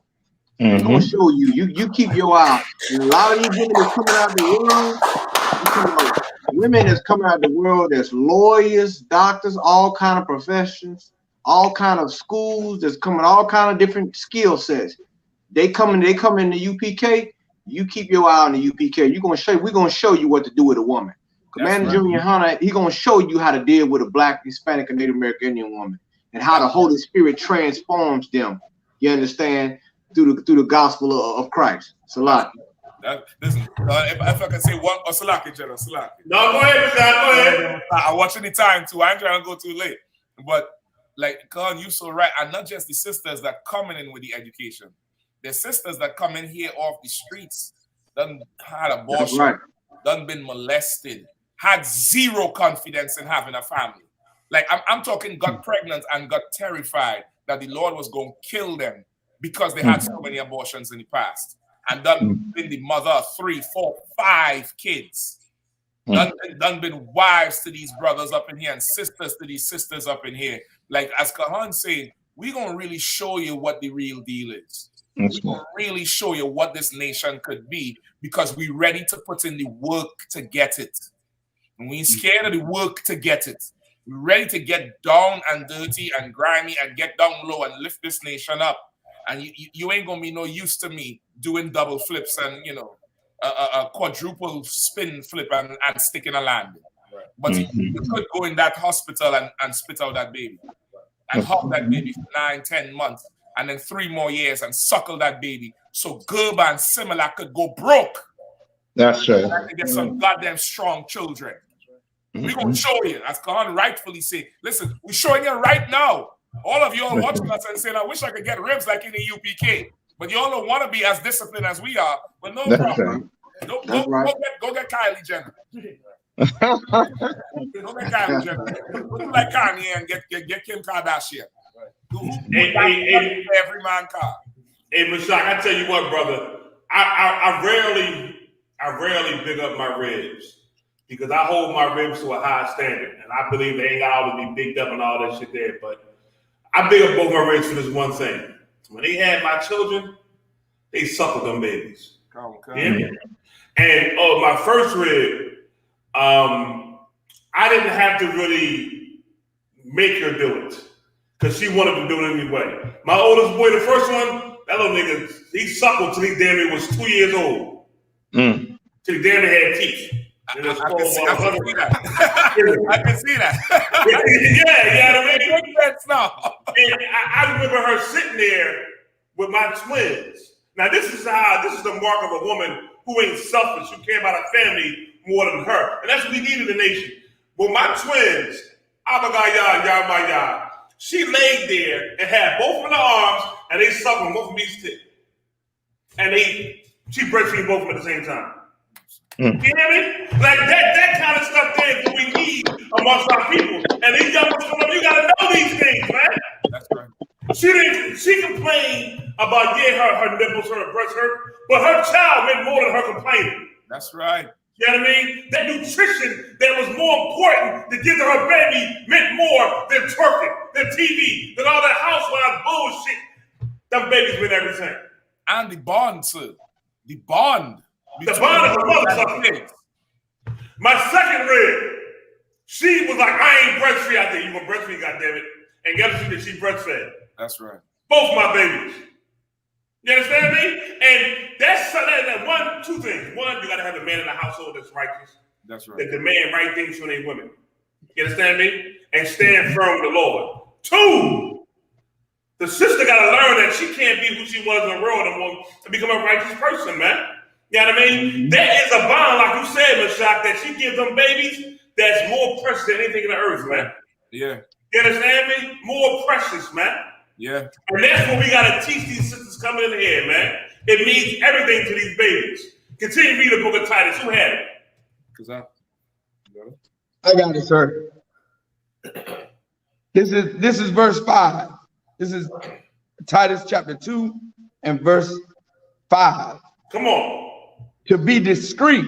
Let me, you know what I mean? Stop trying to be seen all the goddamn time. Ain't nobody got to see your face all the time. Come. Be in the background. Be discreet. You ain't got to be seen all the time. That's the problem. And you know who do that? The Christian church. Gonna push the black woman in the forefront of every goddamn thing. Be discreet, man. Read. Right. Chase. Go ahead. Keepers at home. That's important, man. Being humble and being able to keep a house. You understand me? Everybody want a nice house with their wife having a nice house. Keep that house nice, man. Go ahead. Good. Go ahead. Obedient to their own husbands. That's important too as well, man. You understand me? When your husband make a decision, goddammit, that's it. I remember my mom and papa talk. My papa say, listen, this is what we doing. This shit ain't open for discussion. This is it. It's over and done with. And guess what we did? My mom said, okay, all right, we did it. And couldn't nobody come against what he said. Right. Ain't give a damn who it was. Her brothers and whatever, they did none of that matter. My husband said something, and that was the law. That's how I was raised. And I pray every brother in the I.S.U.P.K get the same exact thing. When you lay down the law in your house with your family, that shit law. Come on. Ain't nobody to question what a man and how he raised and the decisions he make in his house. He ain't out there hurting and harming his wife, his family. He raised them the right way. So when he make a decision, that shit stick. That's law. Go ahead. That the word of the Most High be not blasphemed. There you go. Ain't no hypocrites in here, man. You have to understand that. In the I.S.U.P.K, we don't believe in hypocrisy. You come in here from any kind of walk of life, but you can change. You can get rid of them old demons, man, that has plagued your family, has plagued your mother, your father, your auntie, your grandmother, your grandpa. Everybody else, when it comes to you now, you can now shed that, man, coming in here, become a different person. That can be pushed away. You understand me? But it's going to take you doing what the Lord say do. You willing to humble yourself. And it can be done. You understand me? It can be done. Well, we ain't got to worry about no more Wendy's and all those different things, man. We can have home cooked meals now. Hell. That's right. Make our own Wendy's. Yep. It's a locker. Go ahead, Johan. You want to say something? General, what you're saying is so heavy on that scripture because that's exactly what the Christian church has done with God's word. They have blasphemed God's word. Why? Because they don't believe that the scripture prescribed that every man should bear rule in his own house. So now, because there's so many women in the church, and then now the homosexuals then took over the church. Now at one time it was the women, majority women. Now the homosexuals then overran the women in the church. So they have blasphemed. If you speak anything other than what General House is bringing out with this scripture, which is in the New Testament, I might add, which is in the New Testament for you Christians, talks about how a woman should be. For all you so-called feminists out there who get to play with the gambit of emotions with women, this is what happens. That love is a duty. It's not an emotion. This is what we teach in the Israelite School UPK, and this here is sound doctrine. You understand? It's sound. It has been tested. It has been proven true. And the reason we don't have a strong community or a strong nation is because we don't have a strong family. And this right here is the blueprint from having a strong family. This is how you get power in your community. You understand? It starts with submission. You Christians quick to say, do y'all agree everything the Bible say? Yeah, because we submit to everything what the Bible say, regardless of how we feel. Right. The power is in submission. A man has to submit to Christ. So the woman has to submit to the man. You understand? You cannot have a nation, have brotherhood or sisterhood if you are selfish. Individualism is an American concept. It's a Western European concept. We never had that. Right. So what General Hodge is bringing out is sound doctrine, and we stand by it in the UPK. That's right. That's right, Cap.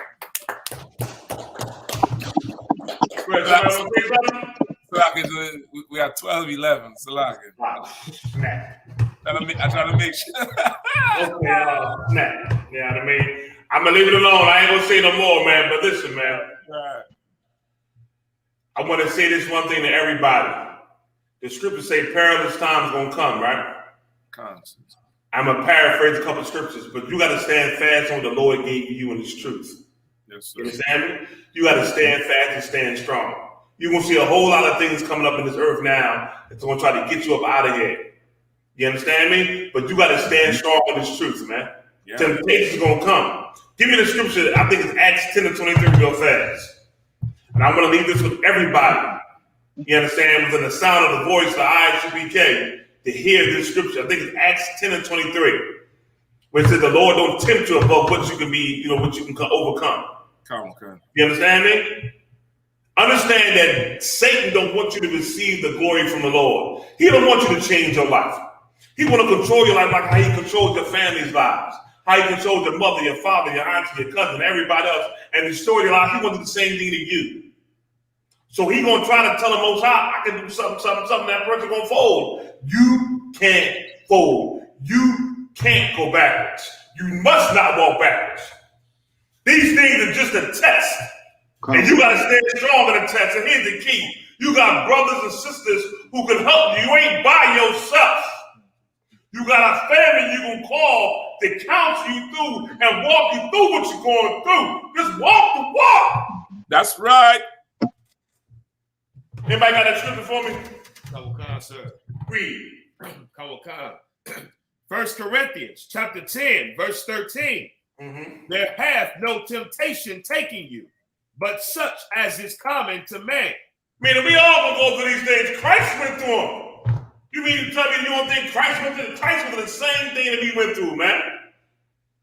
You understand me? He went through the same temptation. The stuff you going through came in him as well. That's why he said, be perfect as I am perfect. We can attain that, man. That just means doing the Lord say do. Continue to read, brother. Kawakan. But the Most High is faithful, who will not suffer you to be tempted above that ye are able. You understand that? Read that last part again. But the Most High is what? But the Most High is faithful. The Lord said, he ain't going to leave you out there. You trust him, he will cover you. You got to believe that. When you go through the shit you're going through, all the hell going on, you got to believe the Lord will keep you safe. It's got to be something inside of you to say, Lord, the Lord got me. He said he was going to get me. He ain't never lied before in the Bible. The Old Testament tell you stories of brothers who put their faith in the Lord, and guess what happened? The Lord saw them through it. All I got to do is fight the door. And the Lord will take me through this shit here. You got to understand that. Keep on reading. Kawakan. Who will not suffer you to be tempted above that ye are able. Meaning, the thing you going through, you can beat it. Right. He's telling you right here, you can get past this shit. You can beat it. It's going to take you to just now have faith with the Lord and showing you and how he done carried you. And now walk past that shit. Okay. Get rid of that old man. And Satan, yeah, he will try to come. He will try to hit you with stuff that always work in your family. And guess what you're going to do? But I just said, man, that shit ain't working on me. I ain't that person no more. Right. My name is Priest and Officer so-and-so. Priest and Captain so-and-so. Priest and General so-and-so. My name is Princess so-and-so. I am Trooper so-and-so. I am young man trying to become a Trooper and Officer so-and-so. Get that shit out of here. That's right. That's the stance you got to take. Life is about warfare, nothing else. We all got to fight this war. Y'all stay strong. With that being said, man, pay your tithes. I.S.U.P.K. Rashad, give them the breakdown on the Commander GEN.YAHANNA's new website. And then when Rashad is done, Kahan, you got it. No sweat, no sweat. Blackwatch News, blackwatch.news. Y'all check it out. Latest thing. Y'all go get it. Blackwatch.news. This is where it's at. This is where you're going to find it. Hit that subscribe button. Blackwatch.news. I ain't going to say it again, but I'll say it again. Blackwatch.news. Commander GEN.YAHANNA done put that platform together where you can get all the videos YouTube done banned and took down and blocked and all the other gay nonsense they be doing. Everything is there for you. All the videos that you missed or anything that you need to have coming. Blackwatch.news. He also has Blackwatch News on YouTube, right? Which is a YouTube channel right now. The same thing we're on. Blackwatch News YouTube. Hit that subscribe. Hit that subscribe button. Subscribe here while we're on YouTube, but we're making that move to that website, blackwatch.news. Hit subscribe on both of them so you can stay in tune with Commander GEN.YAHANNA every Monday, Wednesday, and Saturday. Damn right. Damn right. Come on. It's a lot. Like I said, follow the instructions Captain Mashak just laid down. You know we right. You need to hit like, and if you really care, you need to hit share. We always live, so you need to subscribe. And if you ain't UPK, you in the way. That's right.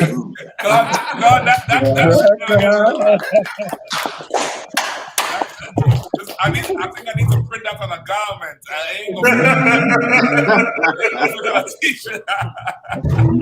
Exactly. We just I don't know. I was gonna think you said we ain't number one, we the only one. So oh, you better believe it, Cap. You already know. We ain't number one. We're the only one. So damn right. Come. All right, so with that, y'all, I see y'all, man. See y'all Louisville Monday night with Commander GEN.YAHANNA on Blackwatch. Shalom, Israel. Shalom, sir. Shalom. All right, I'll give you.